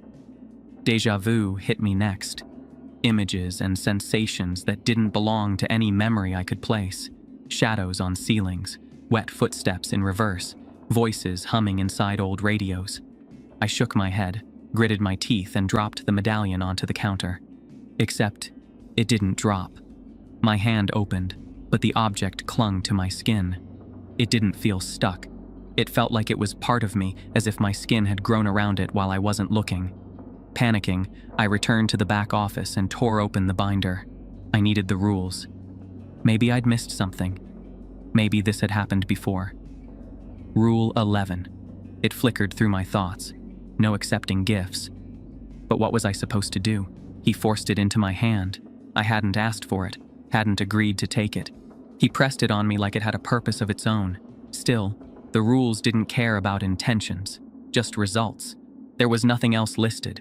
No guidelines for objects like this, no instructions for cursed jewelry, only silence where answers should have been. I grabbed my lighter. Just as the flame flared up, I glanced toward the lobby window and froze. The young man stood outside, barely visible behind the glass, hands pressed against the pane. His eyes were wide now, pleading, desperate. His mouth moved, forming silent words I couldn't hear. Behind him, shadows rippled along the motel's walls. They weren't reflections or tricks of the light. Shapes moving against the surface like they were crawling underneath the paint. They were getting closer. I didn't hesitate. I gritted my teeth and clawed at the medallion, trying to tear it from my palm. It felt fused to my skin, a part of me that wasn't supposed to be there. With a forceful jerk, it finally peeled away, leaving my fingers trembling and damp with sweat. The fear built in my hands and crawled up my spine, telling me that if I didn't get rid of it now, those shadows would come for me next. I threw the medallion into the trash can, snatched the lighter, and sparked the flame. The second the fire touched it, a searing hiss shot through the room like the air itself was exhaling in relief. The pressure lifted. Like a held breath finally released, the air expanded, and everything felt momentarily weightless. I looked up. The young man was still there, but only for a moment. His outline wavered, colors bleeding into the air around him. Bit by bit, his features softened and dissolved. His eyes were the last to go, wide and finally at peace, before even they evaporated like mist. By the time I blinked, there was nothing left. just space where he'd stood like the air had swallowed him whole, like he had never existed at all. And somehow, that felt like the point. But the night wasn't done with me yet. Hours passed in a haze. I sat there, numb, waiting for the next rule to drag me back into motion. My thoughts spiraled. Was I losing it? Was this motel peeling away pieces of me, night after night? By the time the clock crept toward midnight, I was already staring at it. 12:17 was etched into my brain now, the hour of darkness, the hour of hiding. I didn't even question it anymore, just waited for it like a prisoner counts down to lights out. Then the bell above the door chimed. A man walked in, breathing hard, suitcase in hand. Normal. Too normal. "Checking in," he said. His voice was cheerful, casual. I blinked. "It's past 11. No check-ins allowed." He frowned. "I've been driving all night. Come on, just one night. I'll pay extra." "I can't. It's against the rules." His face shifted, frustration bleeding into his tone. "Are you serious right now?" I said I'll pay. What kind of business turns away customers? The clock ticked louder. 12:15. My hands started to shake. "Sir, please, you need to go." "Number, you need to do your job. Get me a room." He slammed his hand on the counter. I flinched. My breath came in short, sharp bursts. The second hand jumped to 12:17. As the clock hit 12:17, I threw myself under the desk and shut off the lobby lights. Darkness swallowed everything in an instant. My breath caught in my throat. The silence wasn't empty. It was listening. "What the hell are you doing?" The man's voice sliced through the blackness, sharp and angry from across the counter. I didn't respond. I curled into myself, knees drawn tight, hands pressed over my ears as if they could block out what I knew was coming. His voice turned. First frustration, then fear. Desperation seeped into his words, then gave way to something raw, animalistic. A scream tore through the lobby, not human in its pitch or cadence. It was the sound of something being stripped from the world it knew. A dragging noise followed, heavy, wet, grotesque. Something enormous slid across the linoleum with a sick, squelching pull. The sound snaked into my bones and settled there. And then, stillness. It wasn't peace. It was a void. I waited. I don't know how long. Seconds lost their meaning. When I finally moved, my body resisted like it had forgotten how. I crawled from behind the desk, breathing shallowly, and turned on the lights. The lobby looked untouched, eerily undisturbed. It was as if the man had never walked in, never argued, never screamed.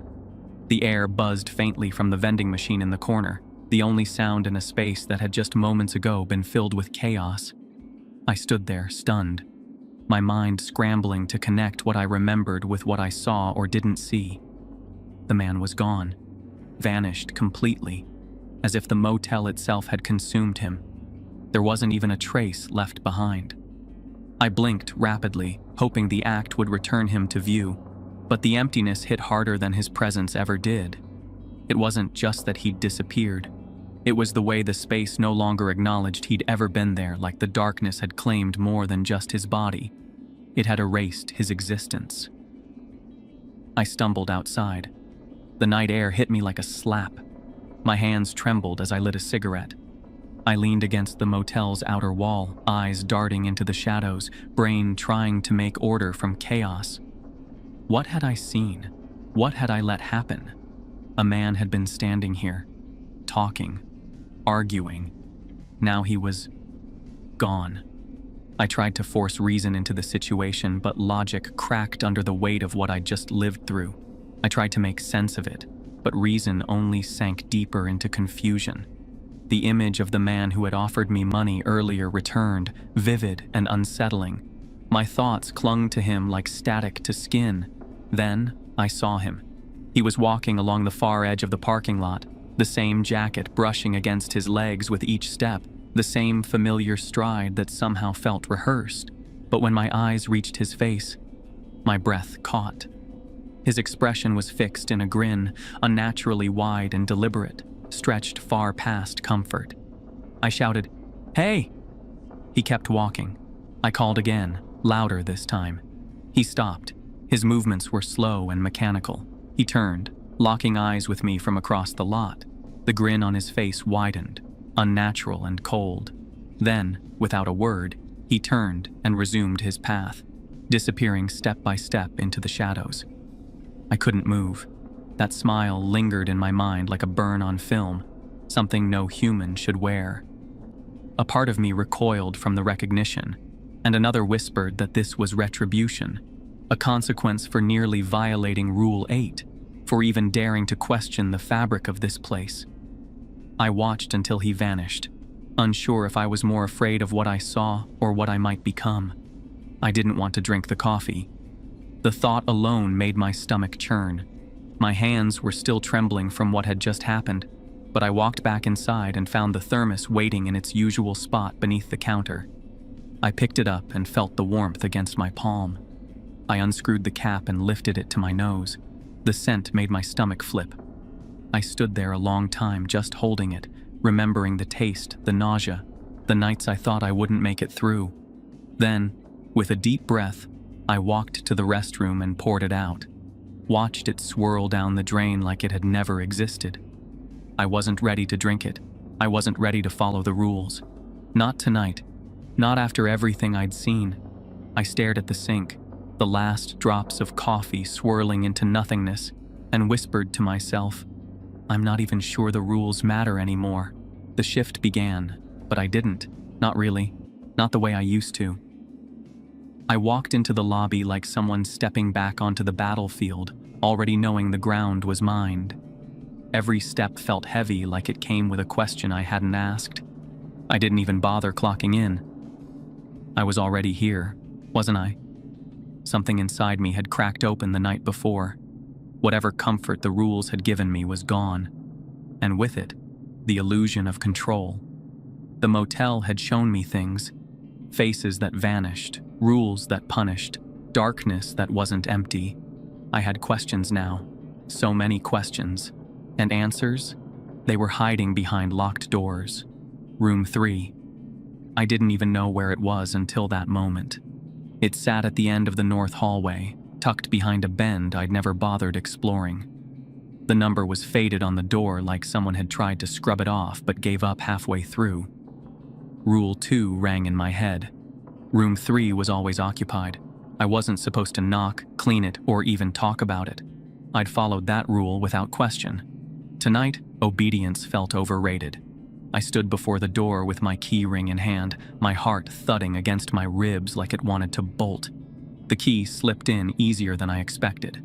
The lock clicked with a sigh, and I pushed the door open. The stench hit first, thick, sour rot that coiled around my throat. My stomach rolled. The air inside was warm and wet, like breath from a dying thing. There was no furniture, only concrete floors and cracked walls, and in the middle of the room, a hole. Not a crack or damage or a forgotten maintenance project. A hole. Perfectly round, large enough to crawl through, lined with stone that didn't match the motel's construction. It went down to nothing. The scent came from that void. The rot, the heat, the pressure. My skin crawled just looking at it. Something inside me, old and primal, screamed to shut the door and never return. This was a gate, a threshold, a portal to something that had never been meant to enter this world, or perhaps something trying to leave it.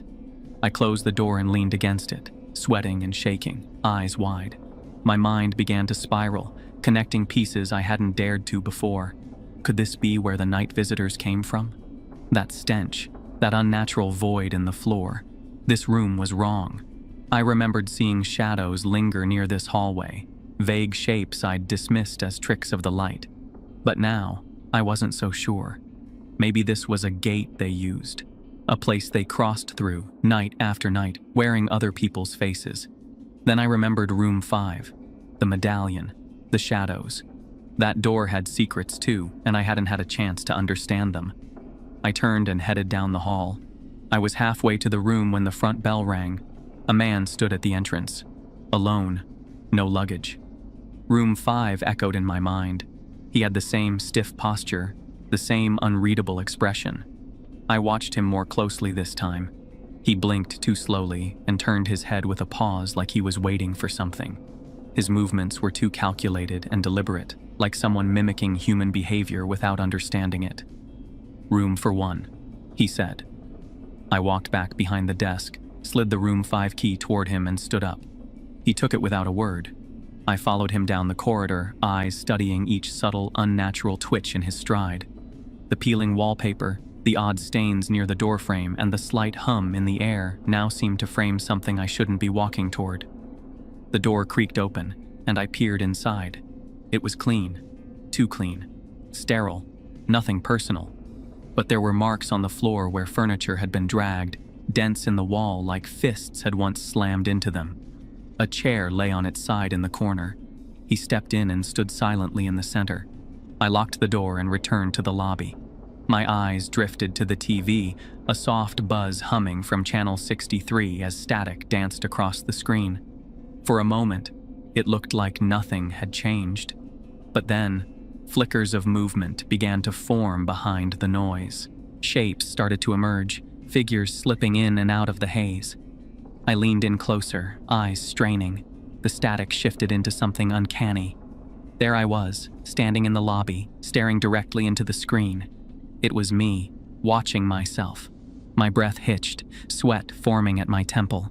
The screen pulsed again, cutting to a feed of the north hallway, then room 3, then the supply closet, and finally, my room. Each shot grainy and warped, yet unmistakable. The motel wasn't just showing images, it was showing me. I sat, frozen, the realization sinking in like a stone in my chest. The motel was watching me back. But why now? Then I remembered. The coffee. Last night I hadn't touched it, and tonight I hadn't either. Not yet, at least. The time for that hadn't come. Maybe that was it. Maybe the coffee had been a veil all along, something to keep the truth clouded. As unsettling as the footage was, it was also clarity, a glimpse through the static of my own understanding. I didn't know what I was seeing, but I knew I needed more of it. I needed more answers. Time dragged. I kept glancing at the clock. 11:55. I hadn't heard anything strange. I waited for the clock to crawl toward midnight, numb and aimless, haunted by the lingering echoes of the medallion. A silent dread had nested in my bones. Then, the knock shattered the stillness. Not from the front door. It came from the supply closet, every muscle locked as if someone had poured concrete through my veins. The sound wasn't loud, a firm, deliberate rap that cut through the air like a warning. I stood, legs wobbling beneath me, and approached the door slowly. Then came another knock, followed by a voice, muffled, desperate, edged with agony. "Help! Please! Someone help me!" My hand moved to the doorknob against my better judgment. I wasn't thinking about Rule 2, I was thinking about the voice. It was human, someone familiar and utterly terrified. The voice broke again, more urgent, raw with pain. I opened the door. The light fell onto a nightmare. A man lay sprawled across the floor, stripped of skin, his raw tissue glistening and twitching like something newly born yet already dying. Blood pooled thick beneath him, spreading across the floor like a warning sign. He turned his head. Eyes met mine. "Jake, don't leave me here." Recognition snapped through me, his voice. That face, what was left of it. The guest from the previous night. The one who refused to leave. The one I'd turned away before the lights went out. I staggered back, hand trembling, heart pounding like a war drum in my ears. He writhed forward, leaving behind a crimson trail as he reached for me. "Please," he rasped, voice barely holding together. The shrill beep of my watch pierced the silence. It was 12:17, the time to shut off the lights. But I couldn't move. Not yet. Not with that man still crawling, bleeding, whispering my name behind the door. I hesitated.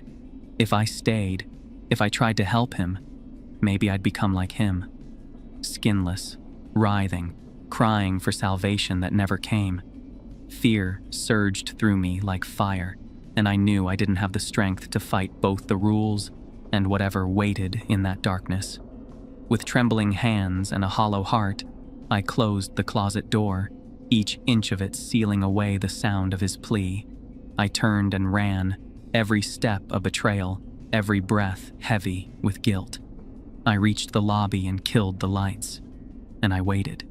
Darkness swallowed the space, thick as fog. I crouched behind the desk, panting, trembling, eyes shut tight. Then the sounds began, heavy dragging, squelching, the wet slap of flesh against tile. Something moved past the desk, breathing loud and uneven. My heart hammered like a siren in my ears. The noises faded. I stayed still for a long time, breath held, heart uncertain. The silence felt too perfect, like the world holding its breath with me. Eventually, I rose and turned on the lights, my legs heavy and thoughts spiraling. I couldn't keep doing this, waiting, hiding, wondering if I was the next one. The quiet wasn't comforting. It was a taunt. I was unraveling, and I could feel it. Something in me refused to sit still. I stood, drawn forward by the memory of his voice, desperate and begging me not to leave him. I walked toward the supply closet, each step heavy with dread. My heartbeat thundered in my ears, matching the rhythm of my footsteps. I paused before the door, staring at the metal handle, remembering the way his eyes had locked with mine, pleading from inside that small space. I needed to know if he was still there, if I'd left him to die, or if something else had already claimed him. I gripped the knob with a hand slick with sweat and slowly turned it. The hinges creaked as the door opened. Silence. The closet was empty. Nobody. The floor was streaked with blood, a thin trail weaving aimlessly across the tile, disappearing beneath the shelves. The metallic scent clung stubbornly to the air, thick enough to taste. Claw marks etched into the floor whispered of a desperate struggle. Just a barren floor, and a wall smeared faintly with something dark. It could have been old paint, or maybe just a shadow playing tricks. But I knew better. The metallic tang of blood still clung faintly in the air, and streaks along the ground, thin and red, led nowhere, just stopped, as if whatever had been dragged out simply vanished. But I knew what I'd seen, what I'd heard, what I'd let happen. And for the first time, I wasn't sure if fear or guilt would be the thing to kill me. I slumped into the chair behind the desk, thoughts spinning like blades. My mind went to the man who had given me his card, the one who had offered money in exchange for answers. I had seen him wandering outside, aimless and smiling in a way that didn't quite reach his eyes. I remembered that hollow look. But maybe I didn't have any other choice. I took the card out of my pocket. His number stared back at me, taunting in its simplicity. My hands shook as I dialed. The phone rang. Once, twice, 5 times.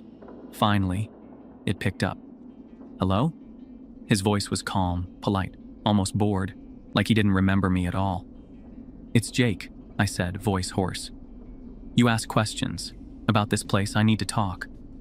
A pause. Then, I'm sorry. Who is this? The motel, I pressed. You came here, gave me a card, asked questions. I turned you away. I think you've got the wrong number. My pulse spiked. Listen, there's a hole in room 3. A man with no skin in the supply closet. This place isn't real, or it's too real. I need help.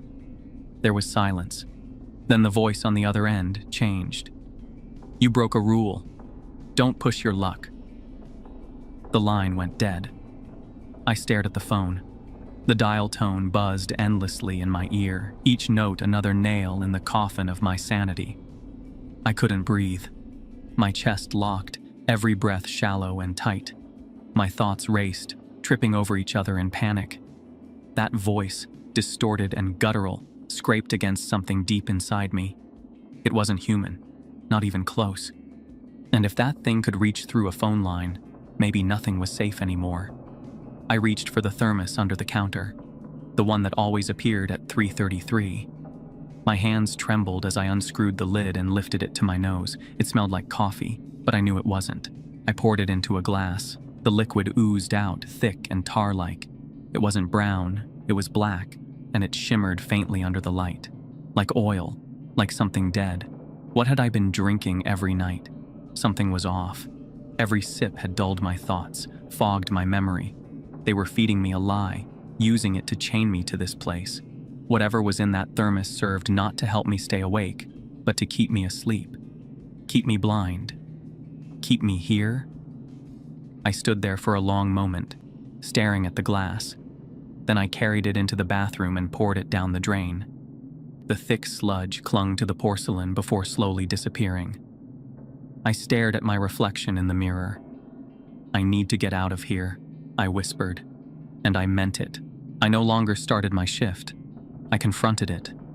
Each night blurred into the next, a carousel of madness spinning faster with every rule I questioned. I'd stopped being afraid of breaking them. Now I feared what obedience made me. There was no order in this place, only chains dressed up as laws, and I'd worn them long enough. I began the night with preparation, a flashlight in my hand, a pocket knife tucked into my waistband. I made my way back to room 3. This time, I didn't hesitate. The air was thicker, the rot stronger. When I opened the door, the stench rushed out like a living thing. The hole had changed. It pulsed, alive, humming with a low vibration that rattled the walls. A wave of rot and heat surged from its depths. I aimed my flashlight inside and froze. Faces floated in the black, humanoid, and incomplete. Some twisted in silent screams, others had no eyes, just empty sockets staring through me. Mouths gaped too wide, as if unhinged. One whispered my name with a voice that didn't echo but bled into my bones. Behind the faces were cocoons, translucent and slimy sacs strung like lanterns across a fleshy web.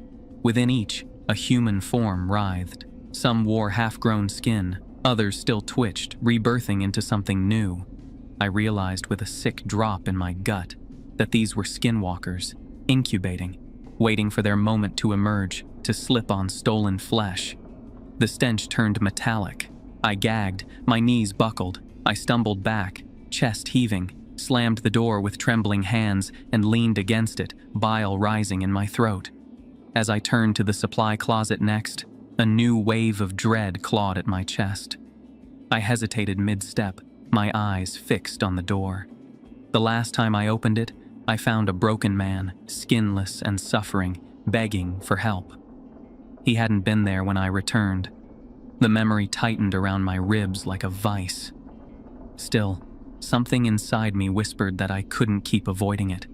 If I wanted things to change, if I wanted to break this cycle, I had to face it, even if it terrified me. I approached slowly. The air shifted again, cooler now, as though the room itself held its breath. I gripped the knob with trembling fingers and yanked it open. For a moment, nothing. Silence. Then the walls groaned. Something massive pressed outward, heavy and impatient. A hand pushed through the shadows, raw muscle and sinew, bone glinting in the fluorescent light. Clawed, reaching. I slammed it shut before it could pull itself free, heart pounding in my chest. What I had just seen was a full view, not a fleeting shadow. It was a revelation, undeniable and clear. This place wasn't just haunted by shadows, it was a breeding ground for them. Whatever lived here, whatever fed off these rules, was growing stronger, and I was already too deep, already too late. Whatever came next would demand more than just survival. It would demand a reckoning. A sharp buzz made me spin around. The TV in the corner flickered to life, tuned to channel 63. Instead of static or unsettling visuals, it displayed a face of mine. Not a reflection, but something more unsettling. It studied me with unnatural calm, as if it already knew what I would do next. "You've gone too far. Stay. Let it all go. That would hurt less." The cadence was mine, but the weight behind it wasn't. My stomach turned. I reached for the remote and shut it off. The screen went black, yet the image lingered, burned into the void like a ghost behind closed eyes. I stood frozen, staring at nothing, feeling everything. That face. It wasn't warning me. It was inviting me. I heard footsteps echo behind me and turned slowly. There he was again, the man who had offered me money, The same man I'd seen aimlessly wandering the grounds stood in the hallway. He wore the same clothes and had the same trimmed beard, but something was missing.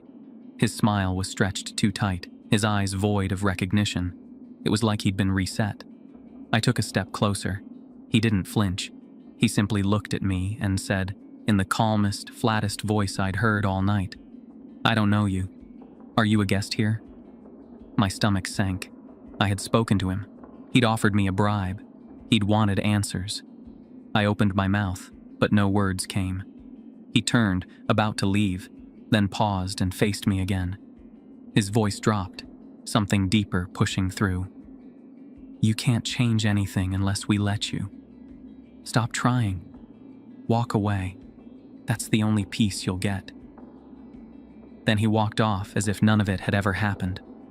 And I stood there, realizing the message was about more than fear. It represented futility. And maybe I'd just heard it too late. A man appeared at 11:30. I didn't hear a knock. I didn't hear anything at all. There was only presence, sudden and undeniable. Tall, with a sharp jawline, dressed immaculately. There was a practiced stillness about him, like someone who had waited in the same spot 1,000 times before. "Frank," he said calmly, as though I were supposed to remember him. The name sparked recognition, not from anything I remembered, but because I had been told to know it. I was supposed to give him the master key and say, "Welcome back." But my throat caught. I hesitated. He looked at me, his gaze unreadable. His expression revealed nothing, neither welcome nor warning, only a quiet expectation that weighed heavily in the air. I didn't want to say it, but my lips moved. "Welcome back." He took the key with a nod. "You're close," he said. "Closer than most." He turned away. I followed him. "Is this your job? Keeping people trapped?" He stopped. For the first time, something flickered across his face, perhaps regret, or maybe warning. "I used to be where you are," he said. "You think this place punishes rule breaking. It punishes the wrong kind of questions more. Then why are you still here? I didn't choose fast enough. But you can. Burn it all, or become me." He walked away, his footsteps quiet against the linoleum, retreating into a hallway that hadn't been there just minutes ago. I stood motionless, a heavy realization settling in my chest. Frank didn't need to convince me with words. His presence alone spoke volumes. The hallway swallowed him, and with him, the sense of inevitability grew stronger. Somehow, I knew what had to be done, and I knew he had once stood exactly where I was now, burdened with the same terrible clarity. I ran to the gas station, the same one where I'd met that kind of old man days ago. He wasn't there, but the pumps still worked. I filled a can and drove back before 12 o'clock. I stood in the hallway, a can of gasoline in my hand, pulse pounding like a war drum. I thought about where to start. The pit. Room 3. That's where they bred. That's where they waited. If I burned this place down, there was a chance innocent people might still be inside. But if I didn't, those people would eventually be hunted by the things that crawled through that pit. Skinwalkers didn't negotiate. They consumed. And if I was going to stop this, I had to do it before 12:17, before the light died and they roamed freely. I doused room 3 first. Gasoline soaked the carpet, the walls, and the doorframe. The fumes clung to the air, sharp and suffocating, yet still not enough to mask the foul, wet stench spilling from the black pit in the center of the room. I stood at the threshold, watching the darkness pulse and quiver like a breathing wound. Half-formed bodies dangled from the fleshy walls, suspended in twitching, glistening sacks. Some had human eyes, some had animal limbs, none of them whole. The pit itself seemed to groan in protest, as if aware of what I intended. Faces swirled within, familiar and hollow, stretching toward me in silent agony. I thought of the victims, the ones devoured, the ones replaced. Skinwalkers slumbered here, curled tight in their cocoons, waiting to rise. Every instinct screamed to run, but I stepped forward instead and emptied the gas can. The walls didn't hiss, they wept, like the place was mourning itself. Then I moved to room 5. It was the room I'd assigned with shaking hands, the one where something had moved that didn't move like anything human. I stepped inside with my heart thudding like a warning bell. The air was heavier, charged. Shadows in the corners seemed to twitch, watching. I scanned the space with my flashlight, the furniture undisturbed, the bed perfectly made, but the energy was wrong. Wrong in the kind of way that made your instincts claw at your spine. I poured the gasoline with steady, deliberate hands, letting it trail along the carpet, beneath the bed, over the dresser. This wasn't just about burning a place, it was about severing something's hold. The supply closet came next. My hands trembled as I approached, memories of the claw and sinew searing through my mind. I couldn't predict what might emerge if I opened it all the way. The fear of what might be hiding behind that door crawled up my spine. I cracked the door just enough to create an opening and poured the gasoline through the gap, heart hammering against my ribs. The fuel spread across the tiles inside, the fumes wrapping around me like a warning. The lobby was last, the center, the heart. The TV sparked to life as I splashed gasoline across the floor. Channel 63 switched on again without a remote. I didn't look at it. Not yet. Finally, the thermos. I unscrewed the lid, peered inside. The black liquid inside recoiled like it sensed what was coming. I poured gasoline on it too. Whatever this was, whatever they were feeding me, it wouldn't survive tonight. Channel 63 flickered back on, unprompted. The screen displayed my face, aged, weary, wearing the same coat Frank had on earlier. The eyes weren't mine anymore. They carried something colder, more resolute. "You won't destroy this," the screen said. "You'll inherit it. Let go of the fire. Accept your place." My grip on the matchbox tightened. My breath hitched. The voice on the screen grew softer, almost pleading. "You could make it easier. The pain, the questions, all of it could end." I looked at the thermos one last time. The liquid inside shimmered unnaturally. I'd tasted their control. Enough was enough. "I'm not staying," I muttered. Then I struck the match. Flames caught fast. The motel screamed, with something deeper than wood or metal, something ancient. I threw the match into the pit in room 3 and watched it take. The air cracked. The walls pulsed. At 12:17, I killed the lobby lights and bolted through the front door. Fire chased at my heels, licking the air with greedy tongues. Shadows writhed in the flames, monstrous silhouettes twisting and screaming as they burned, the skinwalkers caught by the darkness they once ruled. I reached the parking lot coughing, my chest seizing with smoke. The air was heavy, suffocating. I turned back toward the inferno, heat washing over me like a tidal wave. Flames surged through the motel's windows, climbing the walls, devouring the place room by room. The scream of dying things was drowned by the roar of fire. I didn't know if I'd made it out, but I knew it was finally ending. The fire kept rising. The faces in the void twisted, the TV shattered, the pit collapsed. And when I turned, I saw Frank standing at the edge, still alive, still whole. Relief burst in my chest, wild and thoughtless. I hadn't expected to see him again. For a fleeting second, I smiled. We had survived. At least, I thought we had. "You made a choice," he said. "I did." He nodded, then turned and vanished. The motel burned, and as I stood there, covered in ash and sweat, I looked into the flames and whispered, "I got out, but you're still watching, aren't you?" Months pass. Now I stand behind the register of a remote gas station, the kind nobody remembers except when they need to. The sky outside stays a dull gray, and the buzz of the fluorescent lights above becomes part of the silence. I tell myself I'm safe, that the motel is gone, that the fire ended it all. The days bleed together. The monotony is its comfort. I stack shelves, I mop the floor, I serve coffee to strangers and smile like I believe this life is real.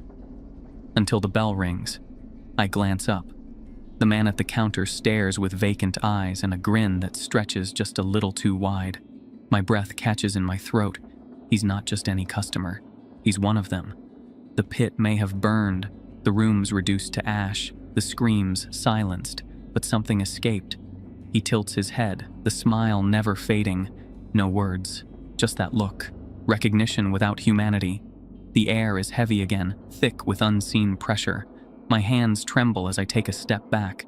I thought I got out, but they never left. And now, they know where I am.